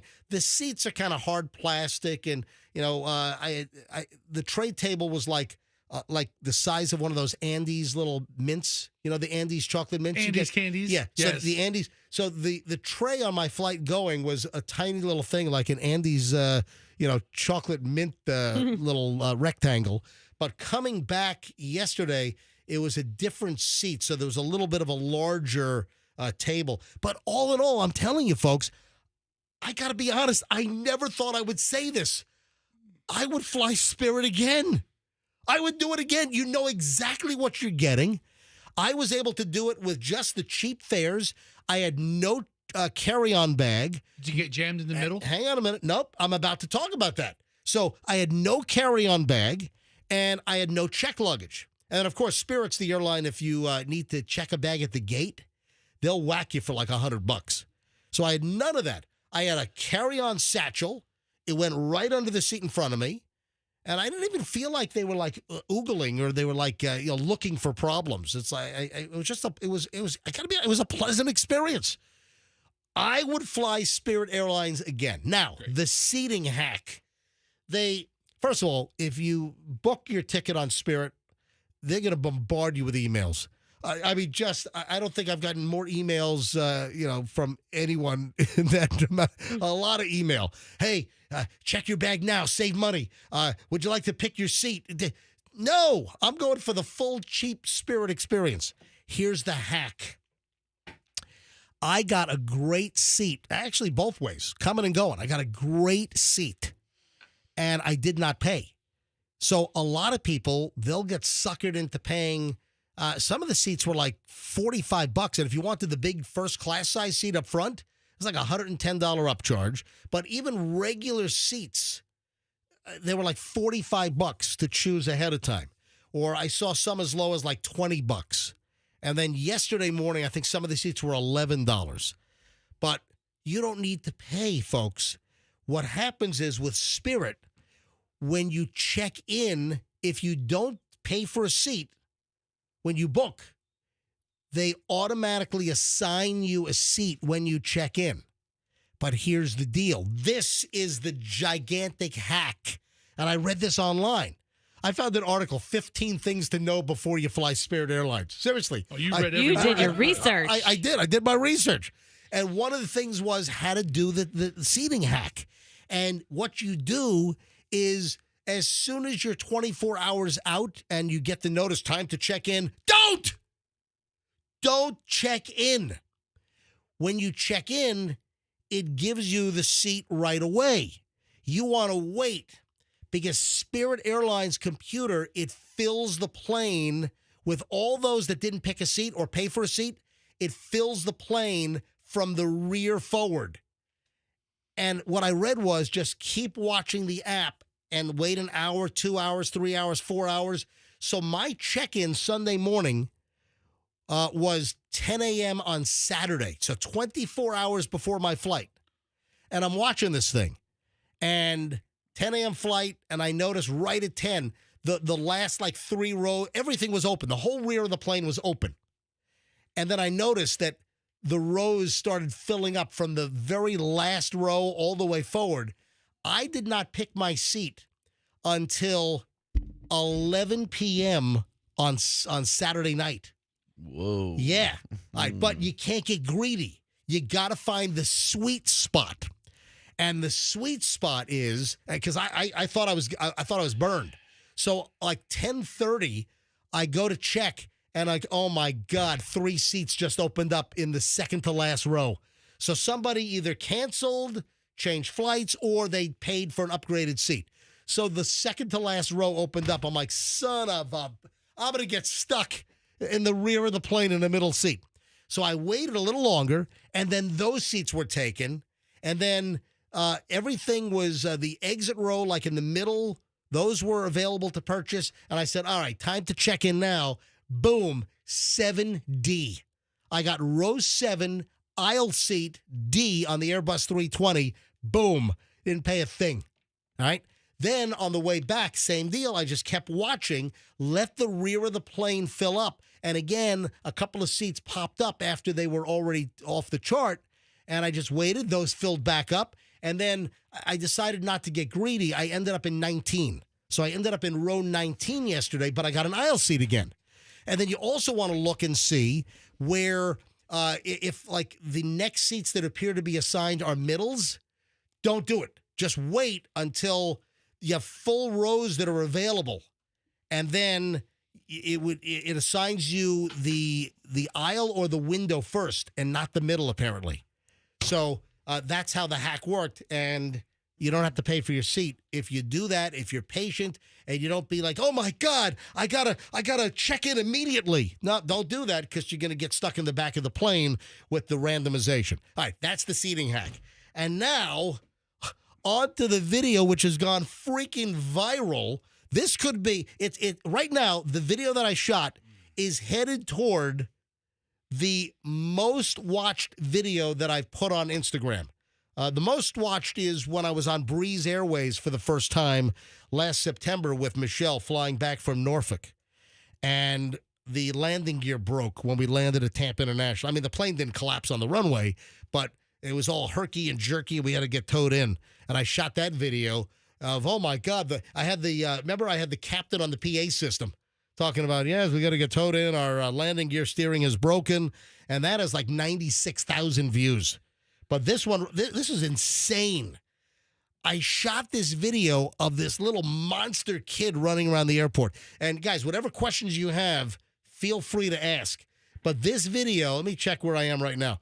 The video that I shot of this kid, let me refresh. My God, 71,700 views for part 1, and part 2 is up to 33,900 views. And do me a favor, Fester, go ahead and refresh, but you got to unmute as quickly as you can. Are you ready? And go. All right, Ed, unmute. Go. I'm unmuted. Ooh, I heard a sneeze. Oh, hang on. I just sneezed. Come All on, right. man. All right, hang on. Come I gotta go back. All right, ready? And go ahead and play the audio. And go. Kid is an unaccompanied minor, and he keeps running away from the Spirit Airlines handler, and he's chasing him all over the terminal. He's back here. All right, look at this guy. There he is. Look at this. Kid's running this guy ragged. He's about to drop dead of a heart attack. All right, so that was the first video. I had seen this kid bolt away from the Spirit employees 2 other times, and finally I'm like, I got to get this on video. It was an unaccompanied minor, and for whatever reason, the Instagram algorithms are pumping this thing because I'm getting tons of views on this video from, people that don't follow me. In fact, the bulk of the views are now coming from people that don't even follow me on Instagram. So it's a little kid. He appears to be, 6 years old, unaccompanied, maybe 6 or 7, unaccompanied minor. The kid at the Spirit Gate, I found out was not going to Fort Lauderdale on Sunday morning. He was coming from Fort Lauderdale. So here's what happened. He never got picked up. The kid was running. Listen, the kid is running through the terminal, and the Spirit employees are chasing him. What I got to be honest, the best video I didn't even get because I wasn't ready for it. The best video, the kid was in full sprint mode, and one of the Spirit gate agents was like in full sprint mode. That was the first one that I saw. I didn't get that one. I got like the second and the third of the kid running away. So I went up to the ticket counter, and because it was at our gate, and I said to the agent, I said, I'm sorry to ask, but is this kid going to be a disruption on our flight to Fort Lauderdale? And the agent said, nope, he just came off the flight from Fort Lauderdale to Tampa, and he's an unaccompanied minor. I said, I figured that out. And he said that the authorized pickup person has not arrived at the airport yet to pick up the kid. So they have to babysit. They babysat the kid on I don't know what kind of terror he was on the airplane, but the kid coming from Fort Lauderdale is being babysat at the gate at Tampa International at 10 a.m. on Sunday morning. And they're trying to like hold this kid until the parent or guardian comes to Tampa International, pick up the kid from the arriving Fort Lauderdale flight. And the kid is sprinting, running away, and like taunting the agents, running away from him.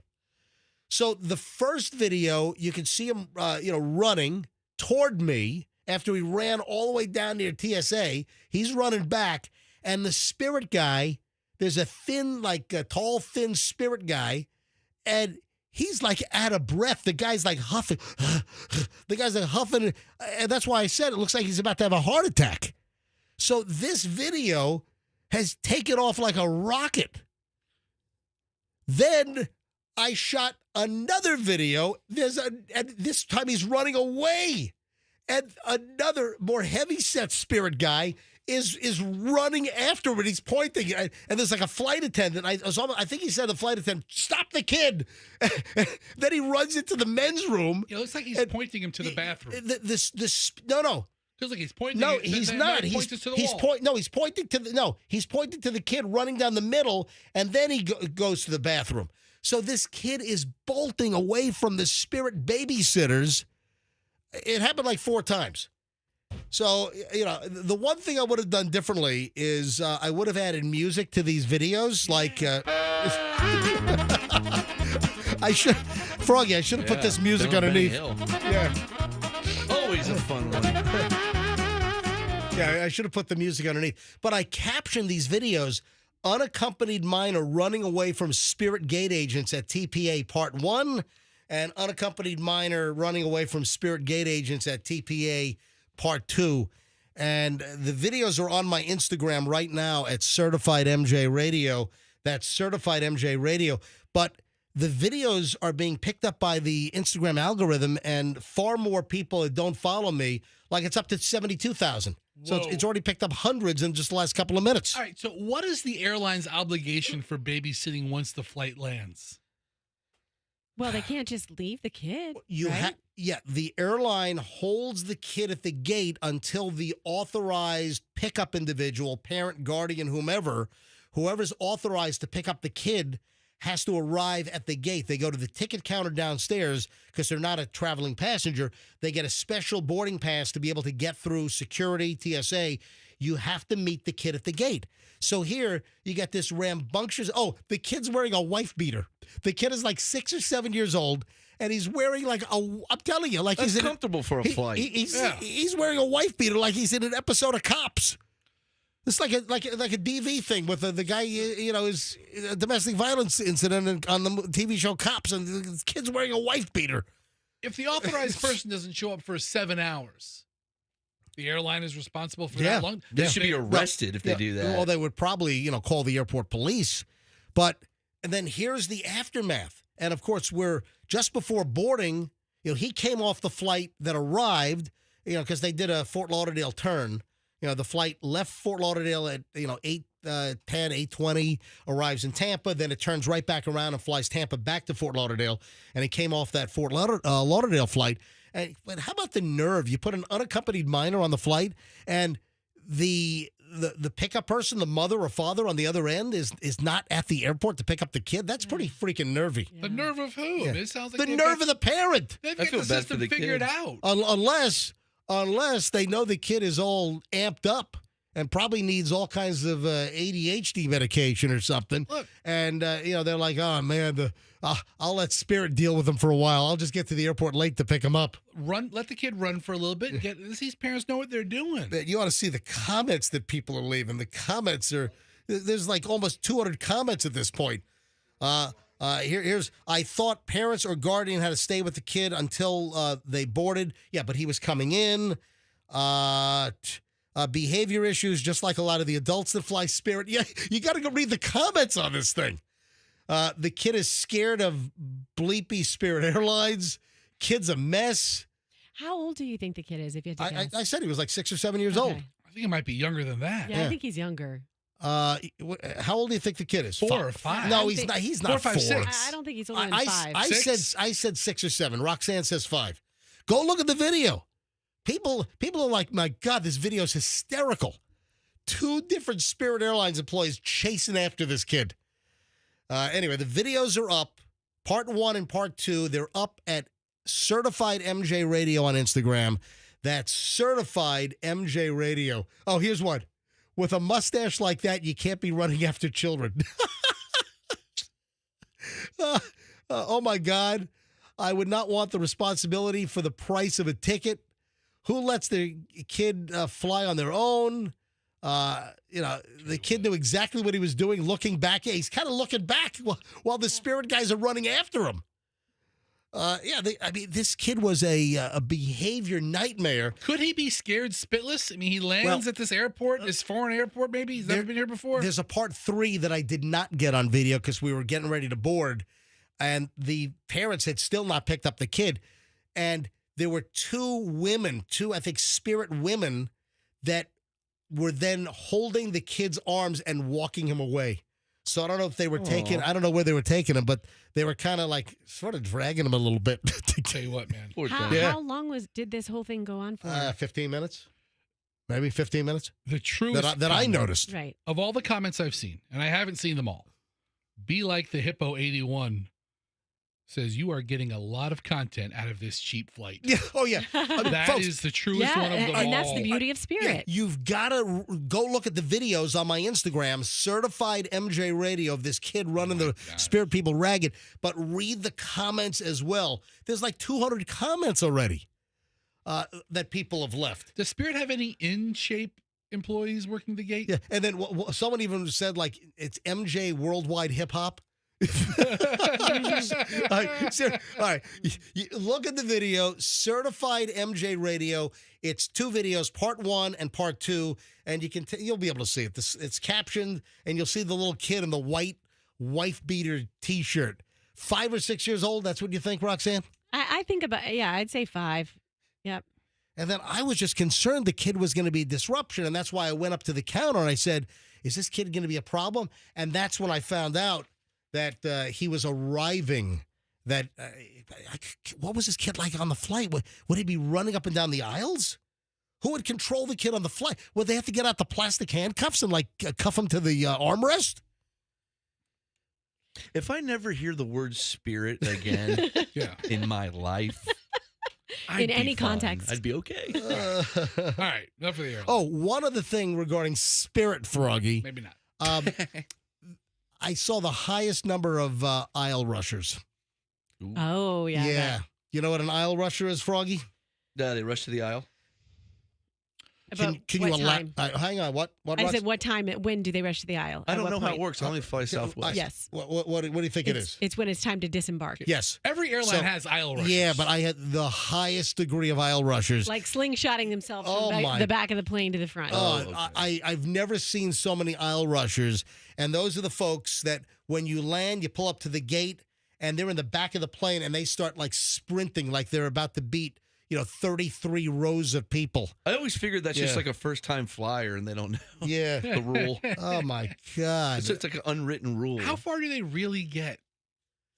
I mean, They'll go. They'll move out of the. They'll move a lot of people out of the way. No, the aisle rushes, they just got clogged in the middle. And then you hear people saying, you know how it works. Yeah, It's, then that's always the cause of an issue. Yeah, and then he gets stabbed. All right, Fester. Yes. You came across this maniac drunk driver on 275 just seconds after she crashed into the concrete wall. At the time, we didn't know what was going down, but I knew I was one of the first people there. Is that the wall just past Malfunction Junction? Yes, northbound on 275. You go underneath I-4. Yep. And it's just, how was it just that big tall wall, the concrete wall? It was the big tall wall, maybe a quarter to a half a mile north of Malfunction Junction. All right, so here's what happened, and then luckily, Fester, you were not affected. Luckily, this woman didn't run into you coming back. So you were coming back from Froggy's beach house on what? A Sunday night. Sunday night. Yep, Memorial Day weekend, where we all got together on Sunday late afternoon.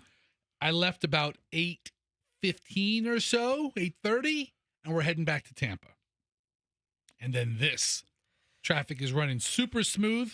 And as we dip down to go into the Malfunction Junction area, we see brake lights starting to tap, and we slow down, and then we roll up on this Tesla, which is smashed against the wall. So with cops already there. I'm like, wow, the cops got here really soon. And Allison even said they were probably chasing them, and they were. Ooh. MJ Morning Show listeners, I'd like you to meet 32-year-old Leslie Joan Strickland of Riverview. Leslie?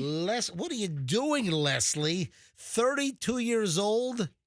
Come on, honey. This is no way to go through life, driving a Tesla recklessly while drunk.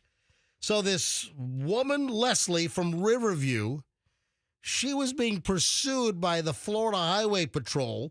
She was spotted on the Howard Franklin Bridge. This is Sunday night, about 9 o'clock. And they started getting calls. They started getting 911 calls and Star FHP calls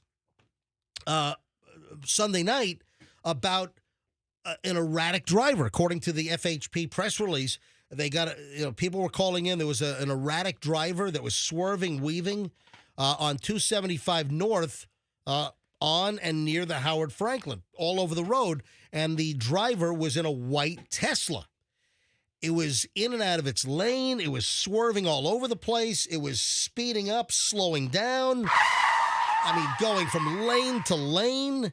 I mean, driving just like an a-hole. Driving, completely recklessly. The white Tesla driven by Leslie Strickland of Riverview almost hit several cars. So people were calling into 911, help, there's a maniac driver on the Howard Franklin. The vehicle was driving erratically all over the road, almost striking other motorists, which highlighted the need to get the vehicle stopped urgently. This is in the trooper report. And the Florida Highway Patrol trooper said he conducted a pit maneuver. That is where they use the front of the patrol vehicle, the cruiser, to then tap into the rear quarter panel, the rear left or right of the vehicle to spin the car out, to stop the car, because the car is clearly a danger to other motorists.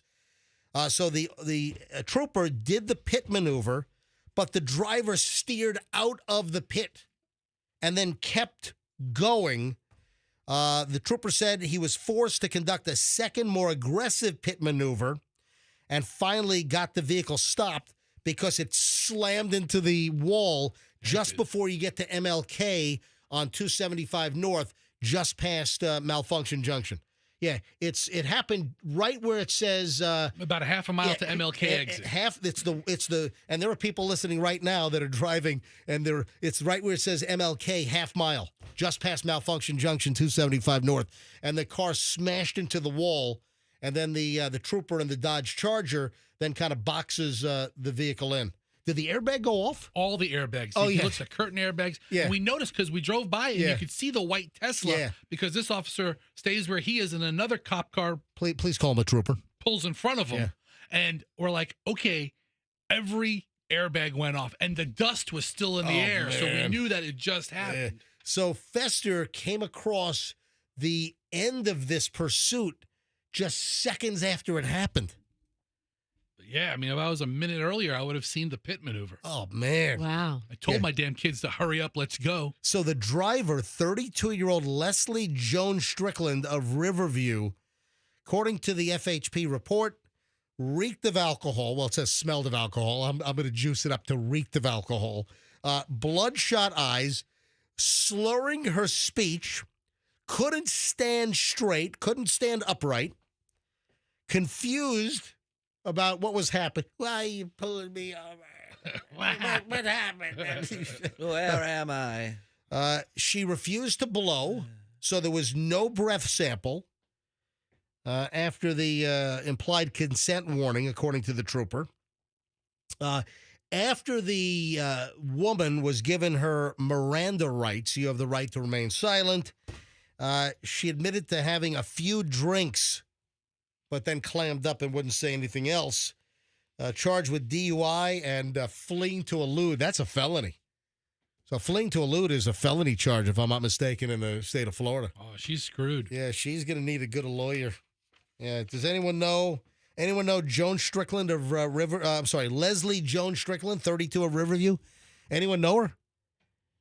Call us up, 800-990-1047 if anyone knows her. We don't need to talk to her necessarily, do we? Hey, Leslie Joan Strickland, if you want to call up, give us a buzz.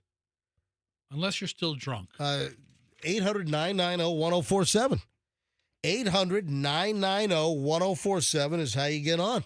If anyone see the driver on Sunday night?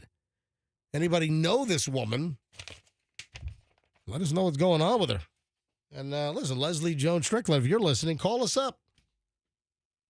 I'd like to hear your side of the story here. Her side of the story is she's skunk drunk. Yeah, well, apparently so. We know her side.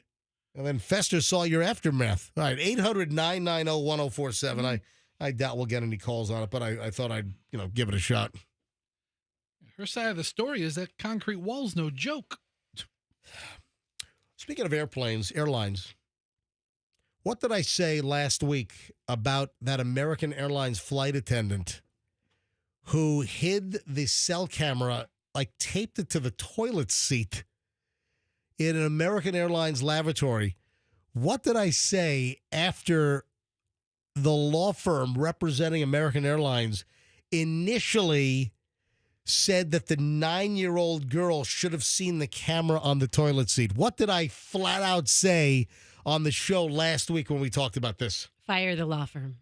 I said that law firm, essentially. Mm-hmm. I said, American, fire the law firm, or something to the effect that that law firm is not going to be representing American Airlines much longer. Again, a creepy male flight attendant had set up a camera in the restroom on an American Airlines flight and videoed a 9-year-old girl as well as other passengers using the lavatory, using the bathroom.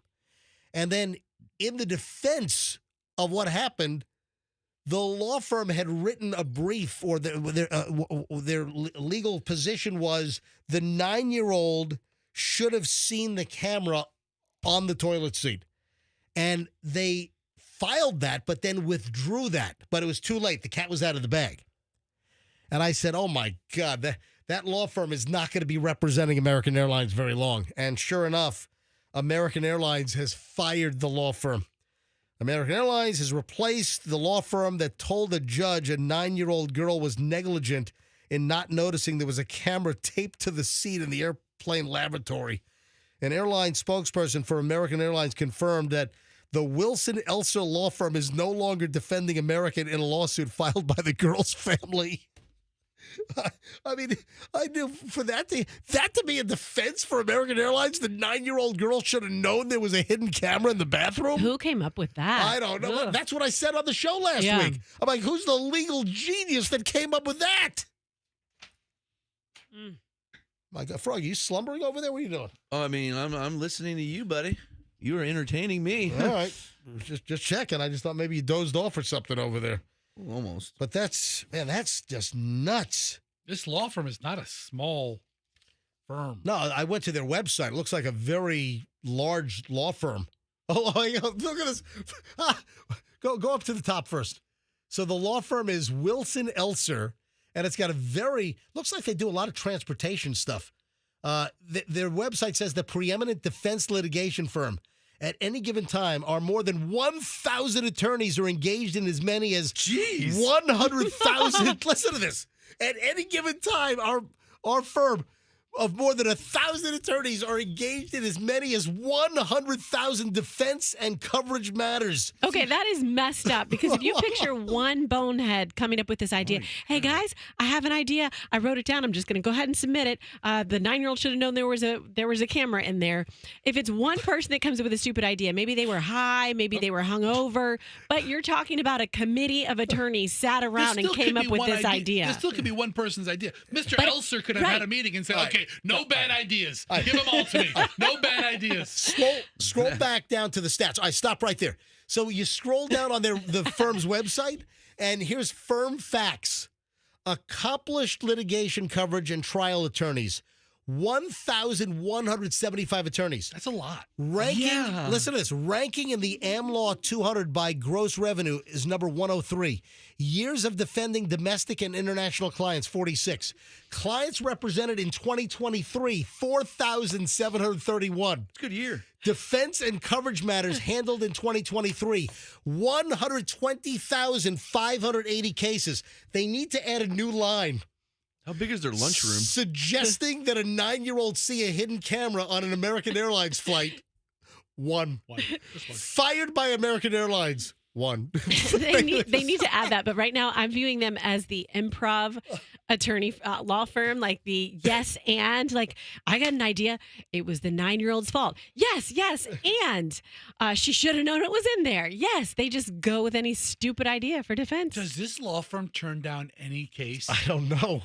But do they have offices here? Go up to the map. Let's see, Florida. Scroll down. Hold on. There you go. No, not in Tampa Bay. Scroll down because they have the cities listed. I can see it. Looks like for Florida, it's Miami, Orlando. Oh, they're in Sarasota. So this law firm, Miami, Orlando, Sarasota, and West Palm Beach, is where Wilson Elser has law offices. And can you imagine? The 9-year-old girl should have known there was a hidden camera from a creepy male flight attendant in the airplane bathroom. Get out of here. And I knew last week that this law firm was done. And then I wonder if they're going to fire whoever the lawyer was that came up with that defense. That's their affirmative defense? Really? It's not a good look for the company, I'd say. That's not. All 17. That's not going to make it on. That's not going to make it onto their website. All 17,000 lawyers probably don't agree with that. 1,700. My bad. No, 1,175 lawyers is what. That's a lot. It's a lot of damn lawyers. Absolutely. Holy crap! All right, this is interesting, and I don't want to alarm anybody, but a story rolled out over the weekend. Possible link between tattoos and lymphoma revealed in a new study. A new study out of Sweden finds that people with tattoos have a 21% inflated risk of contracting lymphoma, which is a blood cancer, lymphoma. Yeah, the study out of Sweden has these kind of alarming numbers, 21% higher risk. It's important to remember that lymphoma is a rare disease and that our results apply at the group level, according to the university researcher Christel Nielsen at the university in Sweden. Yes. The results now need to be verified and investigated further in other studies, and such research is ongoing. Yeah, for the study, which was just published in eClinical Medicine, 11,905 participants were asked to answer a questionnaire about lifestyle factors to determine if they were tattooed. Yeah, the risk associated with tattoo exposure appears to be the highest for diffuse large B-cell lymphoma, which is a fast-growing cancer that begins in the white blood cells, and it's actually fairly curable. But they're trying to tie tattoos into having a higher risk of lymphoma. One can only speculate that a tattoo, regardless of size, triggers a low-grade inflammation in the body, which in turn can trigger cancer. The picture is thus more complex than we initially thought. So listen, there's going to be a lot more research on this, but initially, that's what they're saying. But who the hell knows? I mean, Roxanne, how many times have we had this conversation on the show that what's good for you is now bad for you, what's bad for you is now good for you? I had this last week, and I don't know if I can find it, but where was that? Now fish oil is bad for you. You know what? I used to take fish oil, Yes. and then it flip flopped. Hang Fish on. oil is a flip flopper. Hold on. Coffee is a flip flopper. All right, keep going. Let me find the story. Tea is a flip flopper. No, tea's always good for you. I think tea's always good for you. What are some other things? Eggs? Alcohol sometimes good. Sometimes you read red wine is good for you. Eggs have been flip floppers over the years sure. for Crack. cholesterol reasons. I found it. Listen to this. Flip flop sometimes No, good. crack is not on the list. Crack is never good You for know you. what? I've heard good news, bad news. That's for all Crack you. is- That's for all his contribution Crack is today. like a men's amends. Yeah. You know, it's like so. Some good, some Is it- bad. Is this like a fish oil is good for you if it's a certain kind? No, this is or is like- it just no, straight no, bad no, now? no. Now they're saying fish oil's bad for you. Who wants to be out there licking fish? What the hell is going on? All right, so here's the story. Fish oil supplements may increase heart disease. You were taking the fish oil to reduce heart disease, right? Yeah. It was like the omega fatty acids or whatever in fish oil, supposed to be good for your heart. Have you ever taken a fish Apparently, oil pill? only beans are good for your heart. What's the rest? Musical fruit. Yeah, the more you eat them, the more you. All right, and then Yeah. beans, the musical fruit, right? Yeah. I've never heard that. Yeah, sure you have. So, have you ever taken a fish oil pill? I heard that really mess with your insides. You know what? I think I did. I think maybe 15 years ago, I think my doctor recommended fish oil. But I took it once. And then you were belching fish oil? Yeah, it was like I was Yeah. burping low tide. Oh, I was burping low tide. gross. This is gross. This is awful. Listen to the latest. Steady use of fish oil supplements might increase the risk of developing heart disease or having a stroke. What?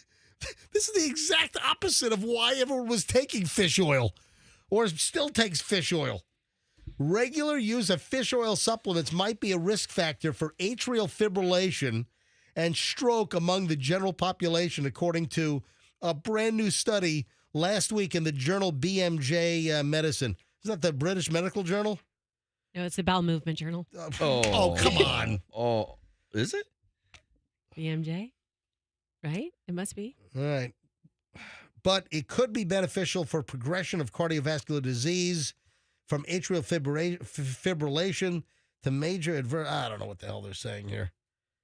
Fish oil is rich in omega-3 fatty acids, which have been shown to support brain and heart health. So, but studies on the benefits of fish oil have yielded mixed results, leading to a cause of death worldwide. For the latest anyway, so now supplements were linked to a 13% higher risk of developing atrial fibrillation, irregular heartbeat, 5% elevated risk of having a stroke. Oh, come on. All right, so what? Now you stop taking fish oil? Yeah, I don't know. Yeah, the more I learn about health and medicine and what's good for you, I think a couple things. One, moderation is a big thing. Moderation, not too much of everything, anything. And then the other not thing, too much crystal meth. Yeah, well, that's right. Be moderate with your crystal meth. yeah. use. Why become an Yes. addict every time? You do your Molly in moderation, right? Just a little bit here and there. You're Just- moderation Molly over I mean, there. I just took a half Yeah. to start the show today, and That's all you need. but We can but tell. I think the other thing too is I think we have different bodies. Not everything that is good for my body might be good for Fester's body. I gotta say, a 5% increase in stroke chance doesn't scare me from anything. It sure doesn't. Yeah, I mean, yeah. It's going to increase your stroke chance by 5%. Ooh, 5%. That doesn't do anything for me. Listen, I'm just the messenger here. Don't shoot the messenger, all right? Thank you for your message, messenger. Nice messenger bag. Hey, do you guys? I got a couple of things that we've. What time is it? 8:30. I got a couple of things that I want to do before we end the long segment. There is what I do with that. I had. Hang on a minute. I think I misplaced something. Yeah, there was one thing I wanted to do and I misplaced it, but All right. I'll find it. Was it funny? Was it No, heartwarming? Was it informational? No, I just had it. Oh, here it is. I found it. We'll find out. Do you know what dream scrolling is? I saw that headline and I didn't click on it, so Yeah. I can make a guess. Yeah. Want me to guess? Guys, you have any guesses on dream scrolling? Okay, let me give you the headline and then Okay. try to guess. Average person wastes more than 2 hours every day dream scrolling. So you got to imagine that a lot of this dream scrolling is done at work as well, right? What the hell? Is dream scrolling kind of where you're looking at like a fantasy life and like or things that you don't have? Yeah, is it like aspirational IG story stuff where you're like looking at places you want to travel? Yeah, I mean, you guys are all nipping at the feet Okay. here. Absolutely. I was watching an IG story over the weekend about this short guy who flew Spirit Airlines, and I'm like, that's my dream. Stop. All right, so the average American spends about 2.5 hours a day dream scrolling, and what that is you're looking at items online that you can't afford, but you dream about having them. That one day you'll be able to afford some of the items that you're looking at online. Dream scrolling. You know what we ought to do? We ought to go to phones on this. I might have better success than trying to have the drunk lady in the Tesla call up. I might have better luck soliciting these calls. No, but seriously, are you a dream scroller? And I'd love to know, what is the last thing or couple of things that you dream scrolled on or about? So these are like dream purchases. These are things that you want or you'd like to have someday. Are you a dream scroller, and what have you been dream scrolling? 800-990-1047. If you're a dream scroller, 800-990-1047. Let me know, what item or items have you been dreaming about, or maybe you repeatedly go back online and you're looking at the same thing. I don't know whether it's jewelry, whether it's a car, whether it's a vacation. What do you dream scroll about? 800-990-1047. Yeah, 71% say that it's time well spent and that it motivates. Yeah, what's the difference between, that's what I'm thinking. It's a motivator. Well, that's what 71% say they think the time is well spent dream scrolling because they look at it as a motivation to achieve the financial goal in order to afford the items that you're dreaming about or dream scrolling online about. And Andrew is All right. Screening calls. Let's go to phones on this. And again, are you a dream scroller? Is this like the modern day vision board? Yeah, right. Well, maybe. You know, so what do you go online and dream scroll on? Are you a dream scroller? We're manifesting. Let's go to phones. Phones are loaded here. Chad in Lakeland. Chad up first today on the MJ Morning Show. Hey, Chad. Hey, MJ. Are you a dream scroller? I go to like Zillow or Realtor.com and just look up, houses way out of our price range, just in case, some of my entrepreneurial stuff. Or you hit the lottery, Powerball, Mega Millions, something like that? Yeah, I don't. Some $5 million gold rush lottery scratcher at Publix or whatever? I don't set a price range on the top, so it'll show like, $10, $20 million homes. Holy, really? Yeah, just for the dopamine hit, like, just don't set a range. When I'm actually looking, I set a range. But, yeah, that's my dream scrolling. All right. Thank you, Chad. I appreciate you listening. Oh, you're welcome. Thanks. I'm looking at the first screen calls are all guys. I want women also. Come on, ladies. Call up. Are you a dream scroller? 800-990-1047. What do you scroll online for and dream about? All right. Let me grab. It's all guys so far. I need women. 800-990-1047. Bobby in Clearwater. Hello, Bobby. Bobby, you're up. Go ahead. Hey, all day long, yachts, supercars, and supermodels. Wow. So that's your dream scroll. Yeah. Bobby, how old are you? 55. Do you have still like pictures of bikini-clad women posters on your wall in your bedroom? No. Hey, Bobby, thank you, buddy. I appreciate it. Thank you. Again, let me go to Roberto. Roberto in Palm Harbor. I need women. I need female dream scrollers. Let's go. A line just opened up. 800-990-1047. 800-990-1047. Roberto in Palm Harbor, you're on the MJ Morning Show. Hi. Hey, we met at Massimo's 2 weekends ago. I saw the whole family. Oh, yeah. I remember you, Roberto. Yeah, we were at Massimo's Fine Dining right up in Palm Harbor, right behind the Outback on US 19. Yeah, go ahead. Yeah, so I dream scroll a piece of land, on Zillow and, Right. and these other sites. It gets cheaper the more you go away from the Tampa area. Yeah, of course. I mean, that's just the case. When you get away from the metro centers, you tend to get better bargains. Listen, you can get more house for your money in Bartow than you're going to get in South Tampa. You know. I don't know. Downtown Bartow's up and A coming. rural piece of land, possibly put a trailer on it, because I hate paying for storage. Exterior non-climate controlled storage to keep all my tools.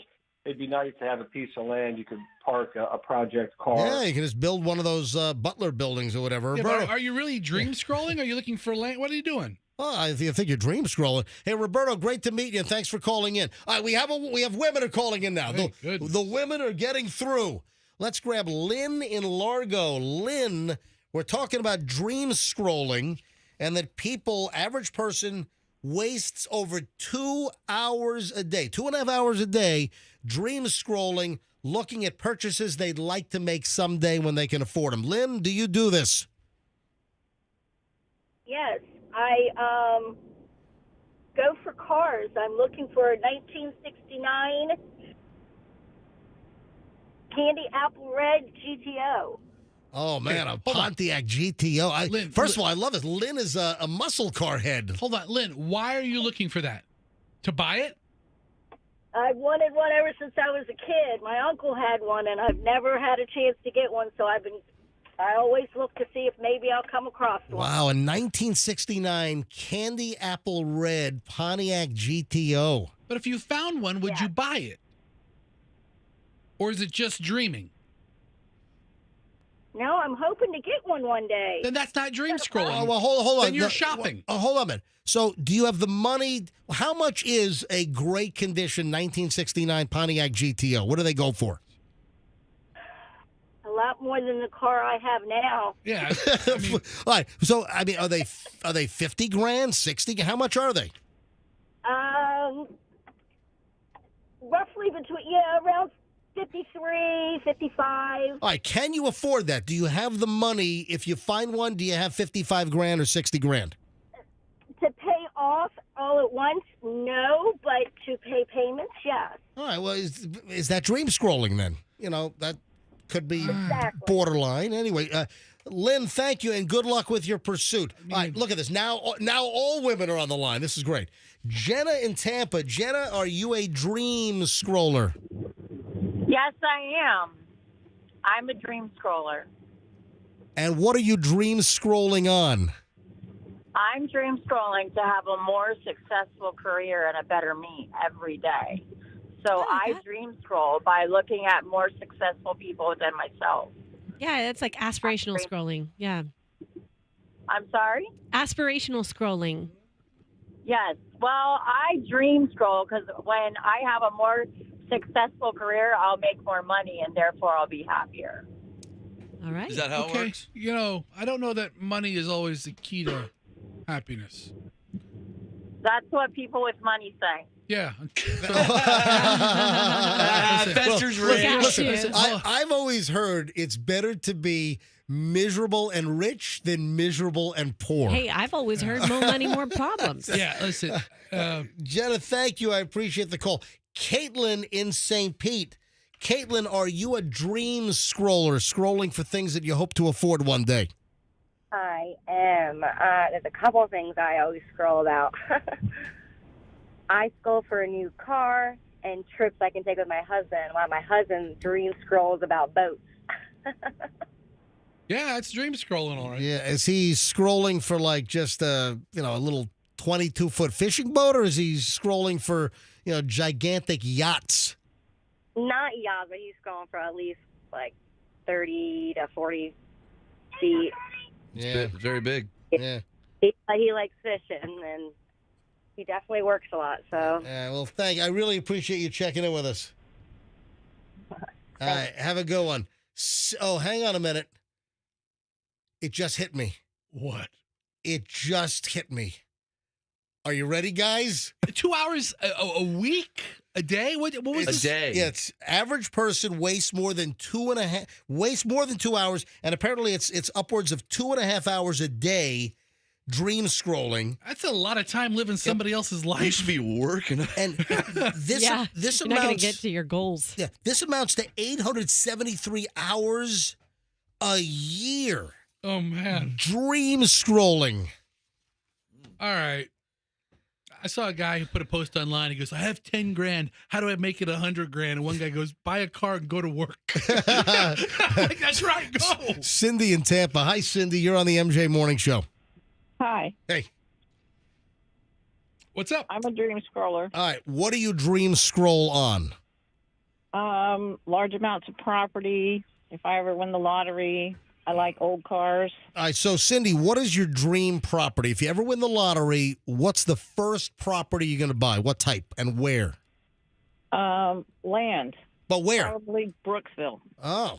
Beautiful. Yes. Brooksville is the billionaire haven of Central Florida. The Brooksville Billionaire Yes. Bunker. You know where that is? Yes. And Cindy, I wish you the best of luck. Thank you. All right, final call on this. Phones are still ringing, but I got to move on. Rhiannon in Tampa. Rhiannon, MJ Morning Show. Tell us about your dream scrolling. Hey, so mine is not drastic as others. I probably spend like maybe 20 to 30 minutes just like screen scrolling, probably like on Amazon, and like, I don't know, like I'm like very juvenile since I'm so young. So like, How old are you, Rhiannon? I'm 19. All right, and so what is the top thing? If you could pick one dream scrolling item right now, pick one thing, what would you love to buy if you could afford it? Probably a new car, but I already spend too much money on it, or probably like. And what is your dream car? At 19 years old, 19-year-old female, Rhiannon, what is your dream car if money was no object right now? I don't really have a dream car. I just really would like a reliable car. So maybe a nice Toyota, or I really like those Hondas, and I really don't know what they're called, but they're like a space gray. I don't know. Yeah, that's the color. I don't know what Color, model it is. yeah. Yeah. But anyway, hey, Rihanna, I hope you achieve your goals. All right. Thank you. Rihanna, do you listen to us every day? Yeah, I try to. Well, I appreciate that. Thanks for helping out the 18 to 34s. I appreciate it. Tell your friends. Thank you. It's Rhiannon, not Rihanna. What did I You say? got your musical names mixed Oh, up. hang on. But I did say Rhiannon Rhiannon first. at first, All right. and then it All right. morphed into Rihanna, which is completely different ends of the musical spectrum. Like a mambala. I just wanted to sing some Rihanna. And this brings to a close the segment of this. Why? Because you are oh God, a dream scroller.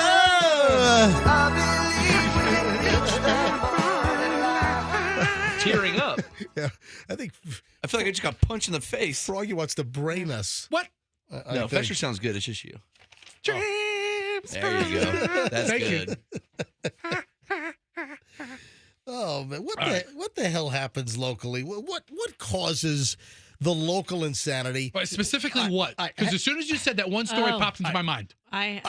We've got two things. We have one that I did not get to late last week, and I think about what the hell happens in the state of Florida, but more times than not, it's local. All right, so what story's popping into your head, Fester? Is it the dog bar manager fight in Madeira Beach? That's number one. Yes. As soon as I saw it, I was like, oh, yes, this is perfect for what we do. Yes. It's not like, excuse me, does your dog bite? It's like, excuse me, do you bite? This is insane. Out of Madeira Beach. This This is nuts. A Madeira Beach man bit the bar manager's finger after the bar manager told him that he couldn't bring his dog into the bar. So you would think that there might be a dog bite here. No, it's a human bite over a dog. Mad Beach, crazy place. Tell you what, man. Mad Beach. Madeira Beach dude bit the bar manager's finger. Yeah, this happened Sunday night. Man, a lot of craziness on Sunday night. It was an extra day. It was a bonus day. Yeah, you had the woman, what was her name again?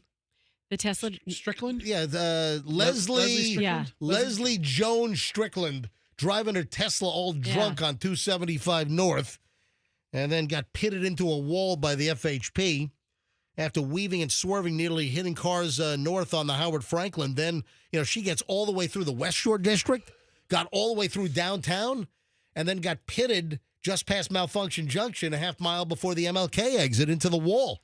Hey, folks, if you're on 275 North right now and you're coming through Malfunction Junction right now, look to the right, concrete wall.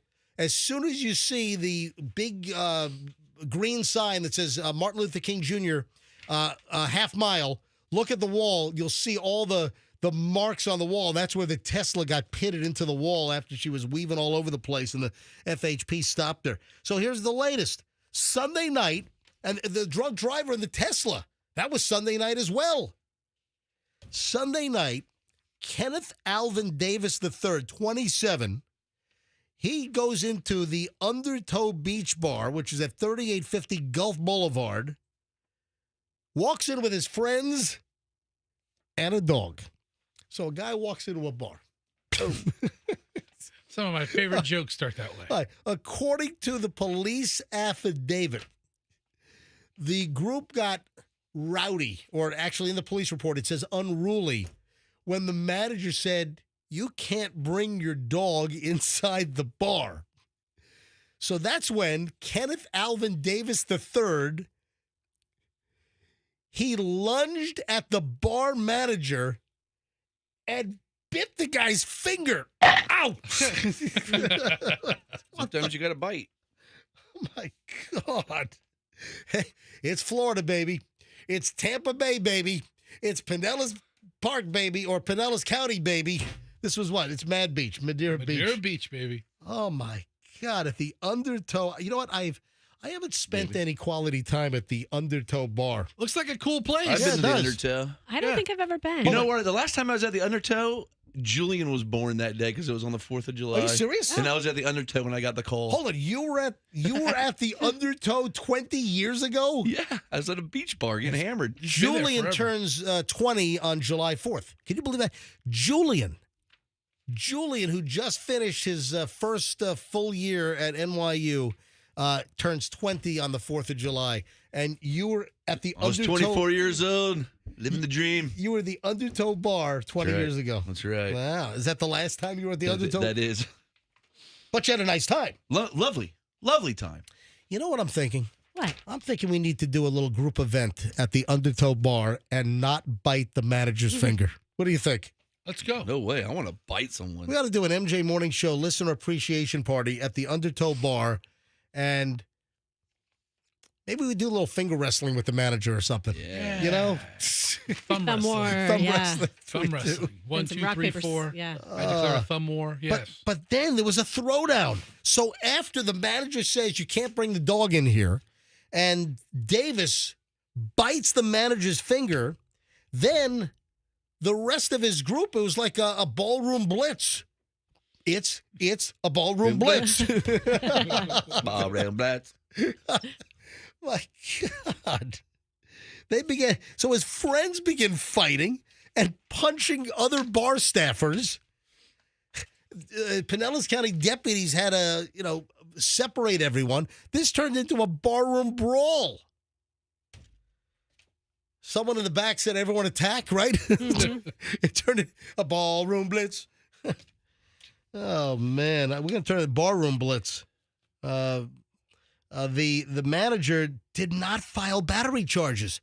Why would the battered manager who just had his finger bitten, why wouldn't he want to file charges? Anyway, the Pinellas County Sheriff's Office police affidavit says that Davis is facing disorderly intoxication charges.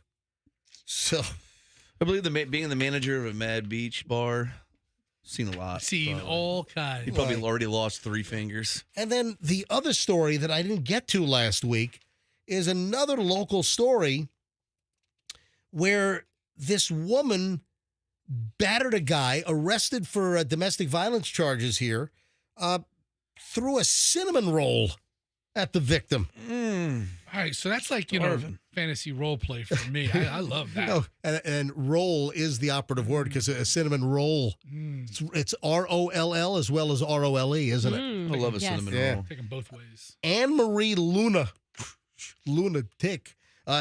Anne-Marie Luna, 37. Isn't that a congressperson? Through, no, what's her name? Is it like Anna Luna? No, yeah, but it's not the same. Not the same one. All right, I thought it was like, if my member of Congress was throwing cinnamon rolls, they definitely have, Anna Paulina Luna. So similar name, Paulina. Anna Paulina Luna. If my congressperson throws cinnamon rolls, they have my vote forever. Yeah, I am a member of the Cinnamon Roll Party. Yeah, this one happened in St. Pete, and it's getting national attention. Arrested for battery for throwing the cinnamon roll at the back of a 49-year-old victim's head, hitting the base of the neck, according to the police report. It happened at a transitional housing facility in St. Petersburg, Florida. I was dream scrolling recently for a transitional housing facility in St. Pete. I don't know about you guys. Oh, yeah. So that's what I need. Yeah. According to the is that like a halfway house? Yeah, is that where you go like after prison? It must be. I don't know. I don't know. So, according to the police report, we don't know what the motivation was, why the cinnamon roll, and I wonder if it was a Cinnabon. Those things have some weight. Oh, they do. They're solid. If you're at the, dense. That's a better word. If you're at the mall or the airport, I got to be honest. I might rather be hit in the head with a paver from Home Depot than a cinnamon roll from Cinnabon. I don't know if the halfway house brings in Cinnabon brand cinnamon rolls. Yeah. Or was it a Pillsbury Poppin' Fresh cinnamon roll? Oh, now we're talking. But you can get arrested for just chucking a cinnamon roll at someone's head. That's a battery. You can't do that. Yeah. She was read her rights, and then she admitted to throwing the cinnamon roll. No weapon was seized. The victim was not injured by the role play. Oh, they have icing smeared on their temple? She was hit with misdemeanor battery. I guess it wasn't DV. It wasn't domestic violence. It was misdemeanor battery. Booked into the county jail and was able to get out on a $500 bond. That was last week. So the judge ordered her to stay away from the recipient of the the biscuit to the back of the head, the cinnamon roll. But all kinds of crazy crap. And then biting the finger, and then the bar manager at the Undertow doesn't want to press charges. I don't understand that. It happens. I still think we ought to have a party there. All right, when we get back, what pisses you off? There is new research, a new survey out on what pisses off Americans. And you're not going to believe this list. You got to hear this. The minute we get back, what aggravates people? Some of these responses on what makes people angry are like, really? What? That's next and a whole lot more in another long chunk of the MJ Morning Show here on Q105. Stand by.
Everybody, I'm Casey Kasem, and that goes out to my lovely wife, Michelle.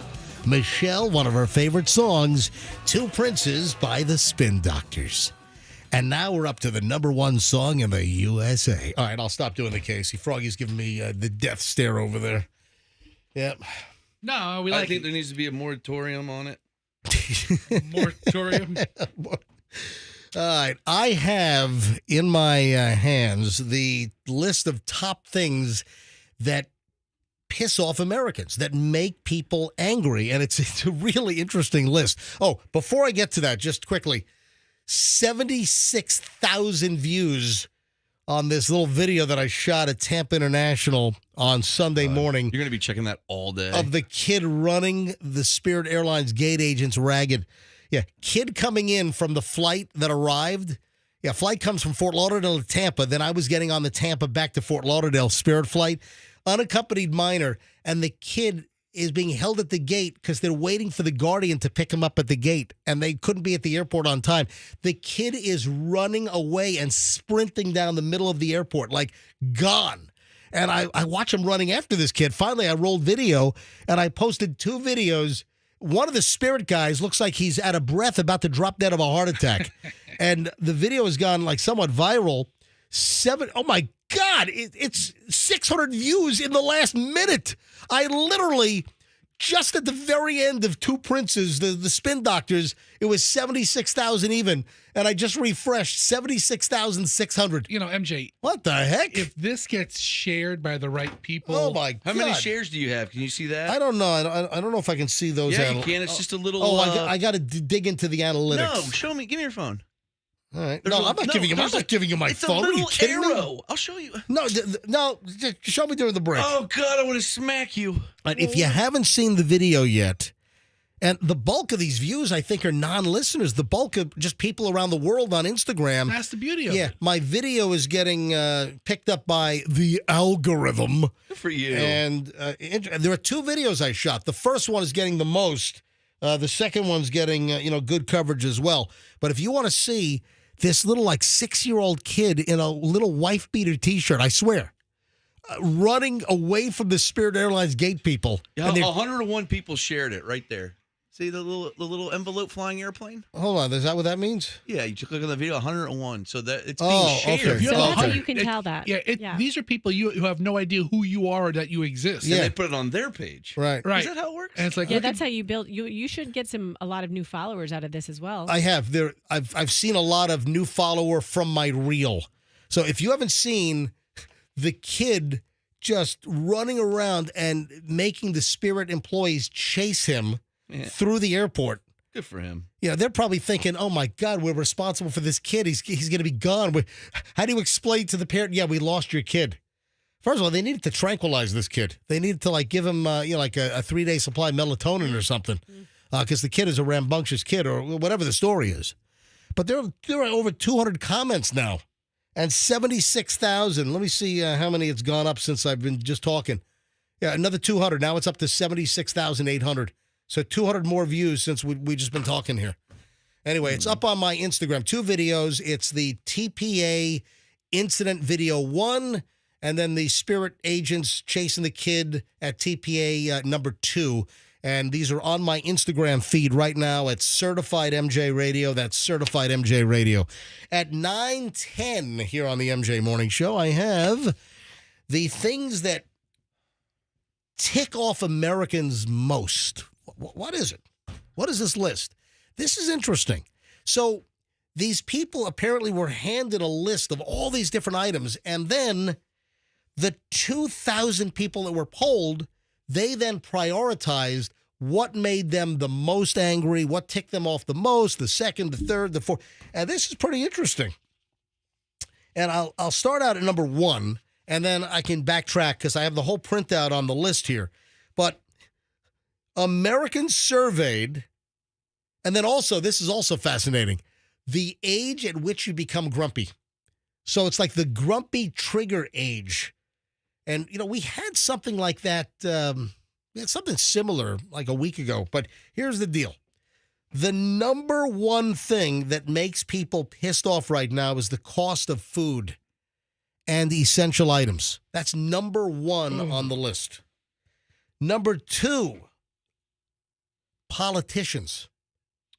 What's going on with politics? Politics are a mess. This is a good list, man. You know, listen, I think I said this. You know, one of the reasons why I gave up my afternoon show after 22 years, I was just tired of the politics. I was just tired. And if you've noticed, there's like virtually no politics on this show. Thank God. Yeah, exactly. I'm in the same boat. You must be politicked out. The politics drive me nuts. So I'm happy. So second on the list of irritations, politicians, number 2, 41% exasperated with the politics. Let's see here. And I've got the whole list. Number 3, someone else's driving habits, 29%. Crowds. People get pissed off at crowds, 23%. Number 5, 21% say weather. I've never been mad at weather. Number 6 is customer service. Number 7, social media trend. You've never been mad at weather. Come on. No, weather can't help itself. Weather is weather. Like, what? Oh, I'm mad at this rain. It's Dubai, it can help itself. Oh, that's true. Well, what about like if you ever say, "Oh, this is too hot. It is too hot today," or hurricane coming through, and you're like, "Ugh." It's not the weather's fault. It's your reaction to it. Or you have an event and the weather is wrecking your event. You're not angry at the weather? Sorry, kids. I know your birthday got ruined. It's the weather. You can't control it. You can't control it. Here's your cake. That's what I say. Just enjoy the cake. Number 6, customer service issues. Number 7, social media trends. Yeah, 17% say that social media trends piss them off. Okay. What percent say jelly roll? Yes. The performer. 97%. The performer and the cake. Both of them. I'm like, big deal. Hey, Froggy, is there an extra bump on your nose? Hey, what are you trying No, to seriously, say? I'm looking at your side profile, and it looks like there's like an extra little ridge. Like a new nodule? Yeah, not like right there. Yeah, right, you were just pushing it. Is that new? You know what? What are you trying to do here? I'm saying. Trying to make fun of my nose? No, I'm just saying that it No, looks I've like always there's had a bump. I got a big ugly nose, all right? No, it looks like there's an additional bump on your nose. Maybe with the age of another bump will come. I don't know. Maybe the weekend in the sun just kind of amplifies your curves. Maybe it's my sunburn. I'm not trying to pick a fight. I'm just pointing it out. Maybe all right. this is it. Anyway, number 8, tipping culture. I knew that was going to be on the list. 16% are pissed off with the whole tipping culture fiasco that's going on right now. With everyone wants a tip. You're being asked to tip for stuff you've never had a tip for in the past. Who's saying something? Now I'm freaking out about my nose. I'm a big lump on it or something? Look, it's a lump. No, you know what? It is a little sunburny. That's all he's. Maybe that's it. Maybe it's just amplified. I don't know. Number 9 on the list, music you don't like. 15% are aggravated, ticked off by music they don't like. There we go. All right. Number 10, TV volume being too loud. 15% are aggravated and pissed off when the TV volume's too loud. Number 11, concert ticket prices and event ticket prices. Oh, come on. All right. Number 12, locked behind plastic on shelves. Oh, you go to like CVS and Walgreens or Walmart, Targets, they have certain items. Hey, you go to we were up in New York.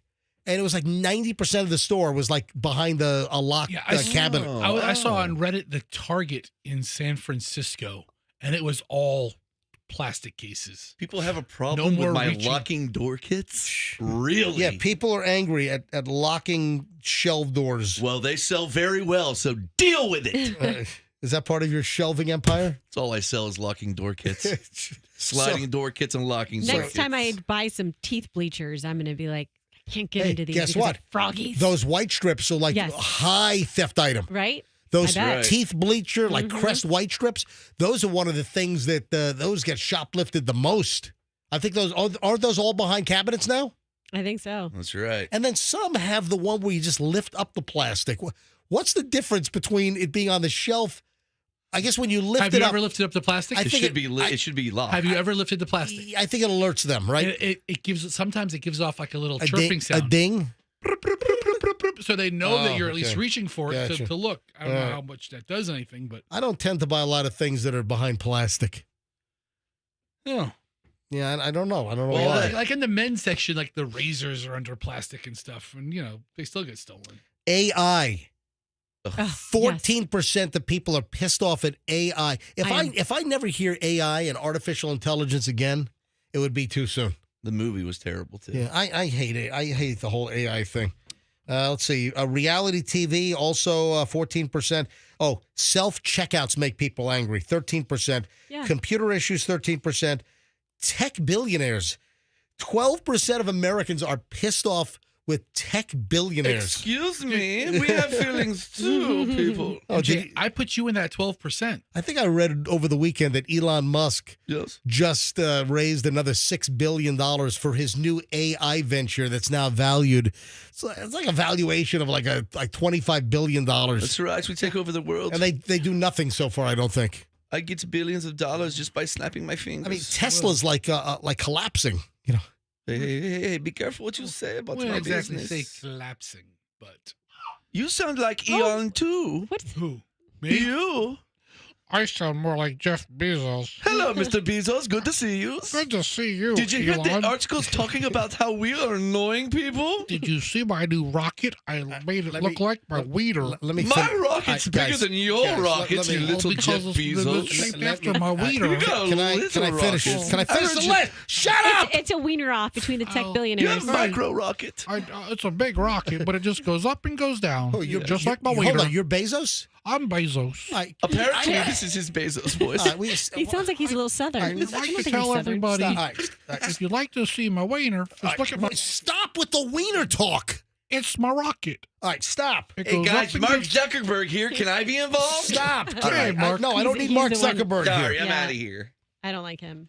All right. Heavens forbid we make jokes around here. I'm just getting all bent out of shape. Parking, 10% of people are ticked off by parking issues. Number 19. Oh, look at this. 9% of people coming in at number 19 on the list. Movies being too dark. Oh, what was that you know show? What? Yeah. I'm on that list. Really? So that annoys me. a movie scene that is shot with not enough light. Yes. Oh, I thought you meant dark movies. I thought you meant like dark humor or dark like subject matter. No. That's good. It's when you really can't see it. It's just like pretty much a black like screen. Game of Thrones. Yeah. And listen, Got some dark scenes. sometimes people complain about the dialogue not being audible either, with the music and the effects all jammed up too loud. Some people complain about not being able to, hear the dialogue. Don't complain. Just go subtitles. And then finally, text language abbreviations. Number 20, 8% of the people ticked off at, like the texting shorthand, like BRB for be right back, and what are some of the other little shorthand things? LOL. Yeah, there you go. So WTF. I don't know. STFU. RTD, PDWXF. Stop it, guys. Both of you. You guys are getting on my last nerve today. I don't know what's going on. Everything on that list, though, I mean, a big chunk of it, if it bothers you, you can just ignore it. Some of it you can't. Yeah. Like you can't ignore AI. Like you want to hear the genius list? This guy claims he's on social media. This guy shot video on social media. He says he's an ER doctor, and through his years of being in the ER and dealing like with food poisoning and stuff, these are the 5 food items you should not bring to the beach to cook in the sun all day long. So I've always had problems with like barbecues at the beach. Cold cuts. Yeah. Don't bring a whole platter of cold cuts to the beach. So don't bring a charcuterie plate. Yeah. Well, no, those are cured meats. That'd be cured. Yeah. Cold cuts. Okay. Like hams and deli's turkey and roast beefs. A charcuterie plate is, a cured meat. That's going to fare much better. It's like a Slim Jim in the sun. Sorry. Cured meats versus cold cuts. It might sweat a little bit, but it'll still be fine. That smell. When you have like some turkey breast from the supermarket deli in the drawer for a little too long, and it gets that iridescent slime on the. You know what I'm talking about? Yeah, I hate that. The slick slime. And it gets a smell. Seriously, why do deli meats go bad so quickly? What is that? I like that slime. You're not supposed to eat a lot of processed meats like that. And we don't. We do. I can't tell you the last time, maybe 2 months ago. You don't like a nice toasted turkey sandwich? Hold on now. Okay, so we had a Cuban sandwich. You and I had a Cuban sandwich 2 weeks ago. Yep.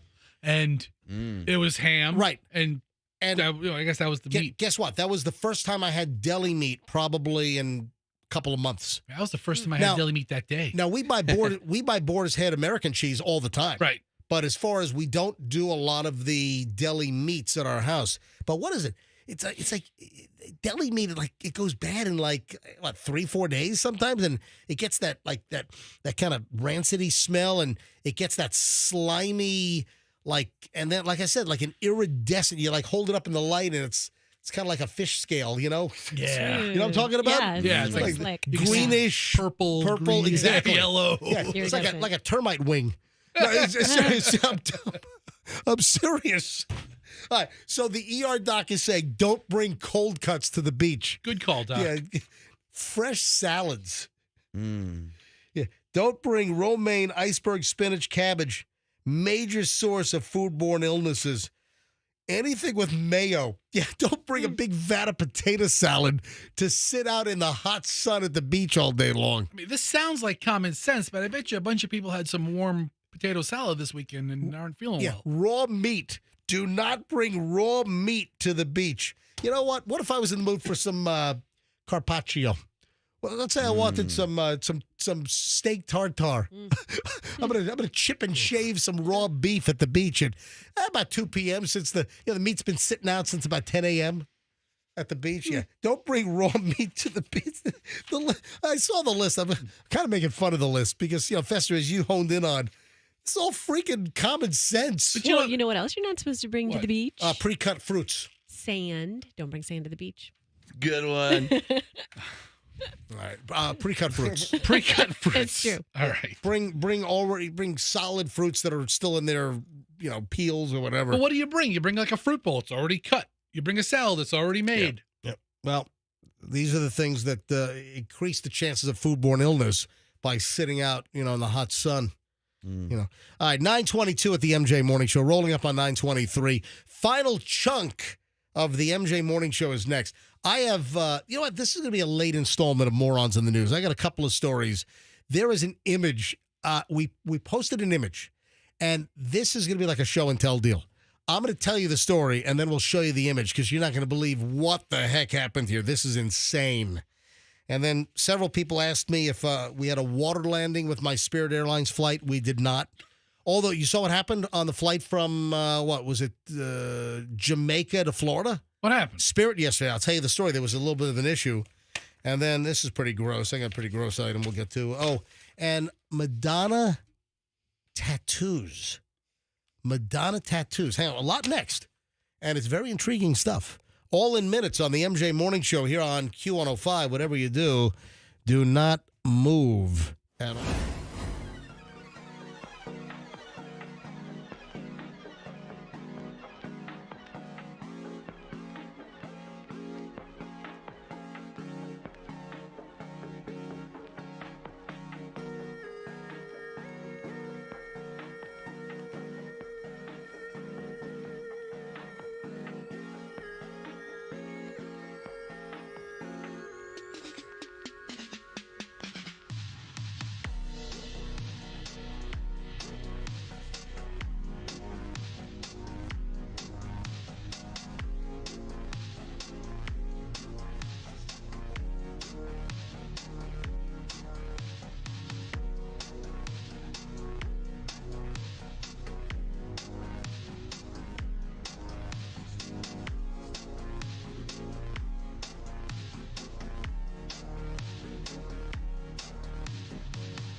Roxanne's not even in the room for her favorite rejoiner.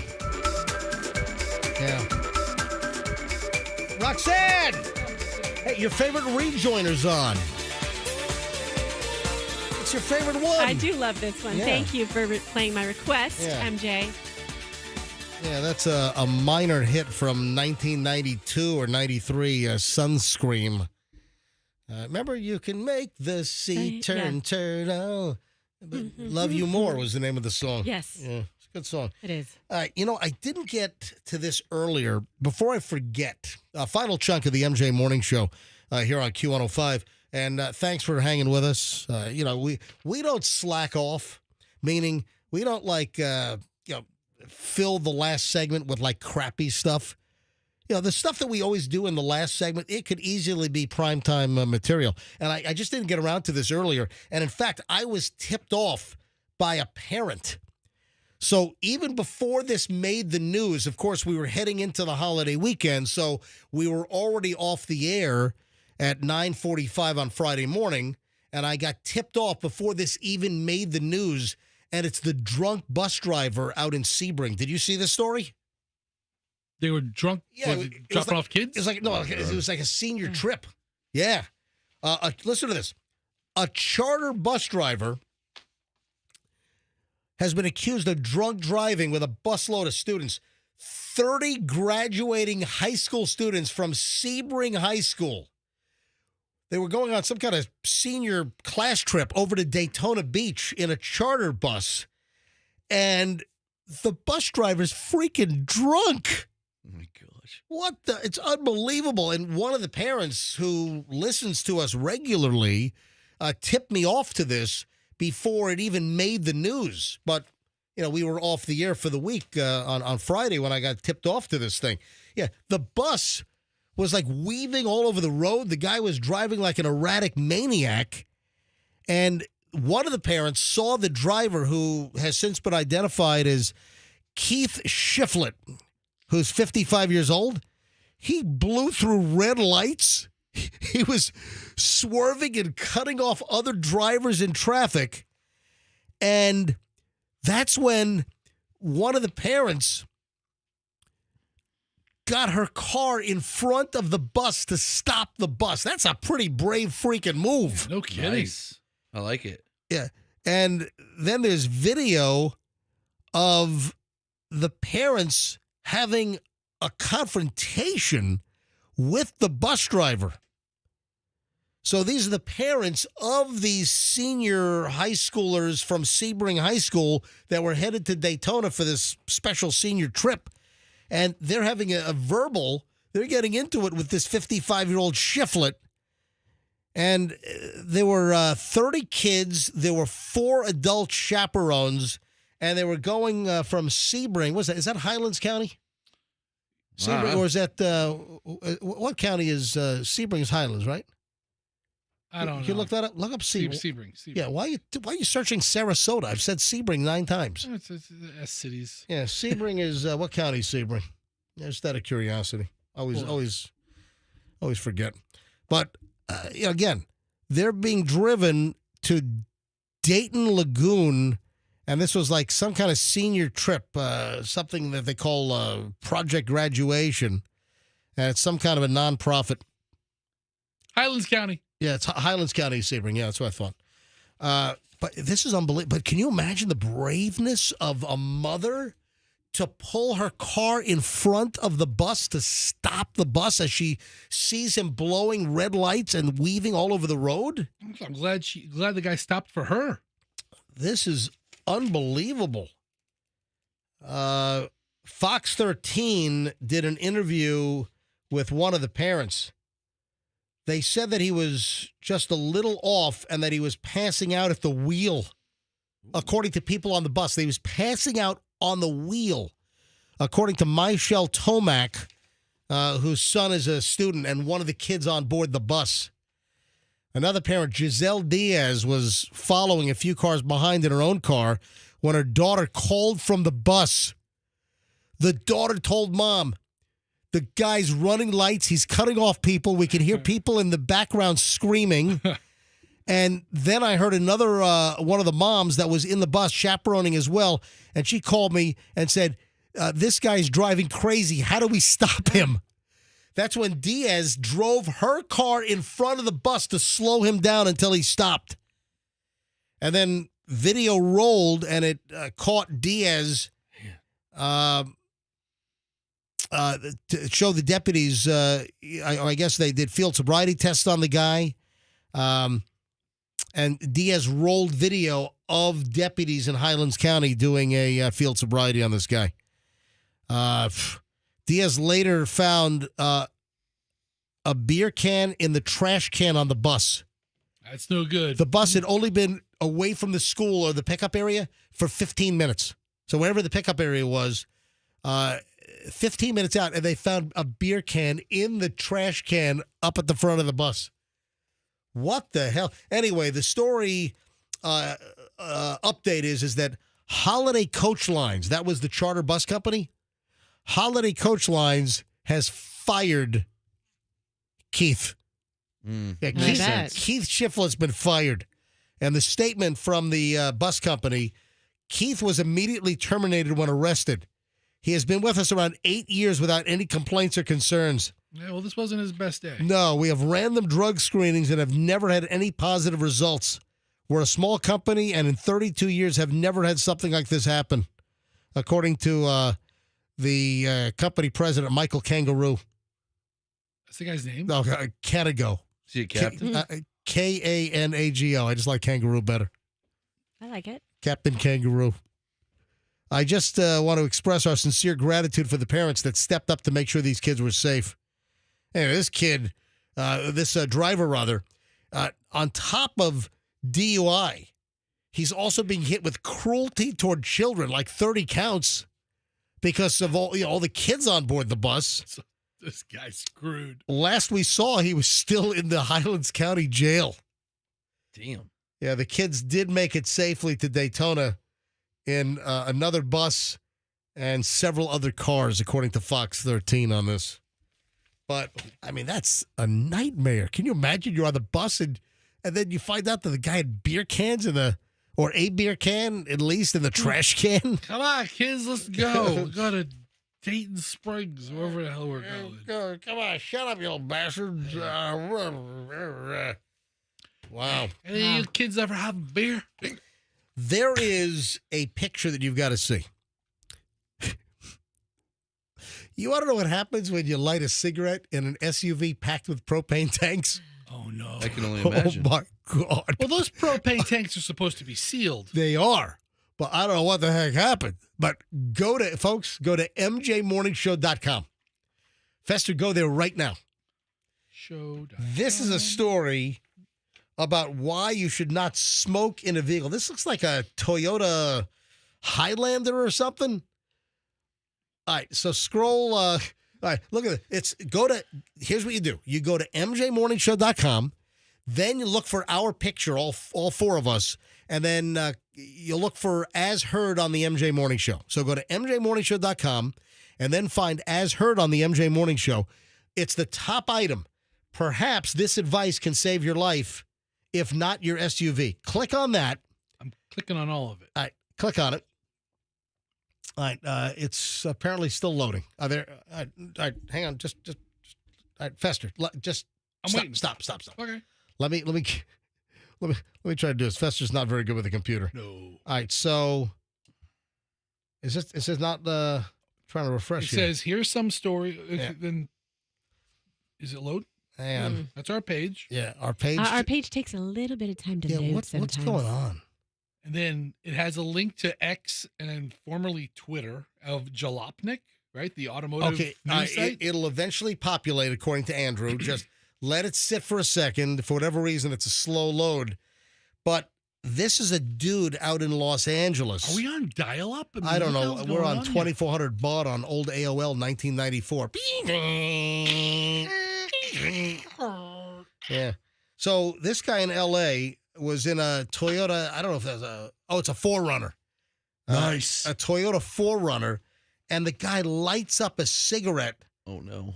And you've got to see the SUV. Hey, Andrew, what's going on? Can you get a hold of it? We have the worst website. Well, we have to be consistent. Yeah. Is it loaded in there? Okay, there it is. That's what happens a lot of It just times. loaded. It finally popped up. It only took 45 minutes. Look at this. Wow. Look at this guy's SUV. Froggy, come on over here. Is he dead? Bring your mic. No. The guy survived. The guy walked out. It's like a bomb was inside and blew the whole sides out. The whole SUV is destroyed. Looks like what's his face when he leaves the Tangiers and goes into his car. Oh, yes. Yeah, Robert De Niro. That was the year they put the metal plate underneath the driver's seat in the Cadillac. He must have had a metal plate under his. What people didn't know, in the 78 Eldorado. Yeah, the metal plate. Whatever the hell Sits it right was. under the driver's side seat. Yeah. Incident happened May 23rd in the parking lot of a Van Nuys, California, LA area grocery store. Authorities arrived on the scene and found the Toyota SUV completely destroyed with debris all over the parking lot. It looked like it had taken a missile strike. Wow. That's accurate. That is a very accurate description. Like it was a drone missile strike in Afghanistan. Pick your war zone. Oh, my God. Oh, my God. This is incredible. Man, I'll tell you blown what, to smithereens. a top Taliban leader could have been in this thing. But it's in California in a Van Nuys shopping center parking lot. And the whole thing, it looks like it took a missile strike. Exactly. All right, you got to see this. And folks, this should be a public service message. Do not light a cigarette while you have a whole bunch of propane tanks in the back of your SUV. And the guy walked out. The explosion was so loud, it was heard a half mile away. Is he the Terminator? The guy inside the Toyota 4Runner survived the explosion. When authorities arrived, he explained to them that he was lighting a cigarette when the SUV exploded. Oh. Authorities say the man had been living in the 4Runner and was carrying around small propane canisters. All right, that's which the were issue. found inside the vehicle debris. So he didn't have like, barbecue style ones that have the big valve on it. He was doing like the little portable ones. Is that it? Like you make for a little hot plate. There must have been a leak or something and must have filled with propane and kaboom. I mean, just... So the guy was living out of his car and looks like a nice newer Toyota 4Runner. It's not an old junky 4. Well, now it is. So now he has no car and he's homeless? Right. So I was just going to say that. Homeless and carless. Wow. There's a lot of people who have YouTube channels of them living in cars, and they all have those propane tank deals. Is there anything called a carless shelter? Because if he was living in his sounds like a franchise to me. If you go to a carless shelter, if you can't sleep in your car, if you don't have a home, and you just blew up your car, you got to go to a carless shelter now. Can we have a bunch of cars instead of beds that they can sleep in at the carless shelter? Yeah. Just line them up. Yeah. I'll get into this in more detail tomorrow. But the Home Alone house from the John Hughes movie, Home Alone, that Home Alone house, was that a Georgian style? Mm-hmm. Where we see all the lights go on during the movie and then they go out. No, it's the Home Alone Yes, house. exactly. It's Kevin! It's Kevin's house. It's a big one. 671 Lincoln Avenue? Lincoln Avenue, Winnetka, Illinois. I think the zip code there is 60093, if I'm not mistaken. So the home is up for sale. You can own the Home Alone house for a mere $5.25 million. A couple of things to note here, and there's a little bit of a discrepancy. The house was used for exterior shots. The bulk of the interior stuff, and there's a little bit of a discrepancy. Almost all the interior stuff was shot on a soundstage at a local high school. That's not the flight of stairs? No. That's not where he swung the paint and then Joe Pesci was standing here as a cop and all that stuff? Well, here's the deal.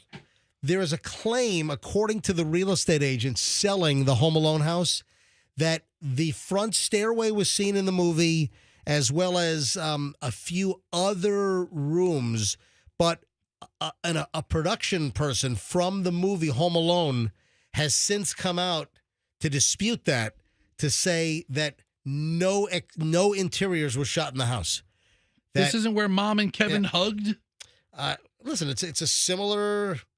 It's a similar front door. The real estate agent is claiming that the stairway was used in the movie, the front stairs, and this isn't the big kitchen where they had all the pizzas. No, How many times are you going to ask? That is not the kitchen in Home Alone. No. Where he goes, look what you did, you little jerk. No, that's not it. But the discrepancy is that somebody that worked on the production of Home Alone is saying that none of the interior shots were shot inside the home. The home was only used for exterior. And then they've also changed it. They put a gate up because people were just walking up to the front door to take pictures. All right. So also, wasn't there like a driveway that went in front of the house? I think they've also taken out, there was like a circular drive, because remember the pizza delivery guy kept smashing into the lawn jockey, the brass lantern guy. What is the market value of homes in this area? Is it like, I mean, it's a nice area. Is it like $2 million more than the neighbor's home? Listen, this is a nice suburb. But is this a $5 million home suburb? You got Winnetka. Lake Forest is also a big suburb. All I know is that the home has gone up dramatically. Last time the home sold, it was like $2 million. Here we go. The last time the house at 671 Lincoln was on the market was in 2012. It sold for $1.58 million. And now the people that bought it in 2012, 12 years later, want $5.25 million for the Home Alone house. So there's a little discrepancy because someone who worked on the movie said nothing was shot actually inside the house. Boo. And the real estate agent is saying that a few scenes were shot inside the house. This is a video where they're matching up scene for scene. Yeah, I'm seeing some differences though. But they did do a pretty extensive renovation inside. But I'm going to go with the person that worked on the movie that is saying that nothing was actually shot inside the house. That was all soundstage stuff. All right, we got to roll. Oh, and then Spirit Airlines, quickly. Folks were sending me this story. A flight from Jamaica, I guess, lost pressure. And the flight attendants and the pilot said that they should prepare for a water landing. But never happened. Spirit Airlines from Jamaica to Fort Lauderdale went back to Jamaica shortly after takeoff with a mechanical issue, and apparently was a pressurization on the Airbus 321. Yeah. So I'll tell you right now, United had an engine catch on fire at O'Hare. So United is saying, oh, crap, man, another United problem, because they've had a whole slew of problems. And then Boeing is saying, thank God that it was an Airbus, because all the Boeing news. So you got the United flight that the engine caught on fire. That was an Airbus. And then the Spirit Airlines flight was an Airbus also that had to turn back with a pressure problem. But some people had put on their life jackets. People were told life jackets were under your seat and we might have to do a water landing. And they were able to at least get back to the airport in Jamaica, man. It's a Jamaica mistake. Yeah, Jamaica mistake. Eerie. They all landed and they were waiting them with giant spliffs. All right. You know what? You don't have to say that about Jamaica. Jamaica's a beautiful place. It's all just about spliffs. All the passengers got a spliff. You even know what a spliff is. Upon the emergency landing. Yeah. It's mostly about spliffs. We got to roll. We got to go. Folks, I want you to have a great day. And we'll see you back. Man, it's been a busy Tuesday. It's the Tuesday that feels like a Monday. I'm exhausted. I did all the work here. What are you tired about? You slept half the show. I got a good amount of rest. I know you did. I watched you. I'm very refreshed, actually. 9:50. Roxanne, we'll see you tomorrow. Uh-huh. Can you be on time tomorrow? This whole week is going to be shifty grifty. You come when you want, darling. Our vagabond style lifestyle right now. Me and the kids packing up, staying at different family members' houses. But I think tomorrow will be on time. All right, so you're gonna be wonky all week. I should be prepared for wonky all week. One day they're coming in. Are you gonna show me more bikini videos of you before you leave today? That's what you want. No. She came up to me and is showing me bikini videos. It was the dancing that was the thing. right. That sounds even worse. Well, yeah, don't pay attention to me in a bikini. Just look at my leg. All right. See you tomorrow, folks. Have a great one. And take a look at the Spirit videos of the kid running away from the Spirit Airlines employees, an unaccompanied minor at Tampa International. I've got 2 videos which are starting to go viral. And the videos of this little kid, 5-6 years old, in a wife-beater T-shirt running away from the Spirit employees. It's up on my Instagram at Certified MJ Radio. Folks, have a great day. We'll see you back here tomorrow morning on the MJ Morning Show on Q105, and let's be careful out there.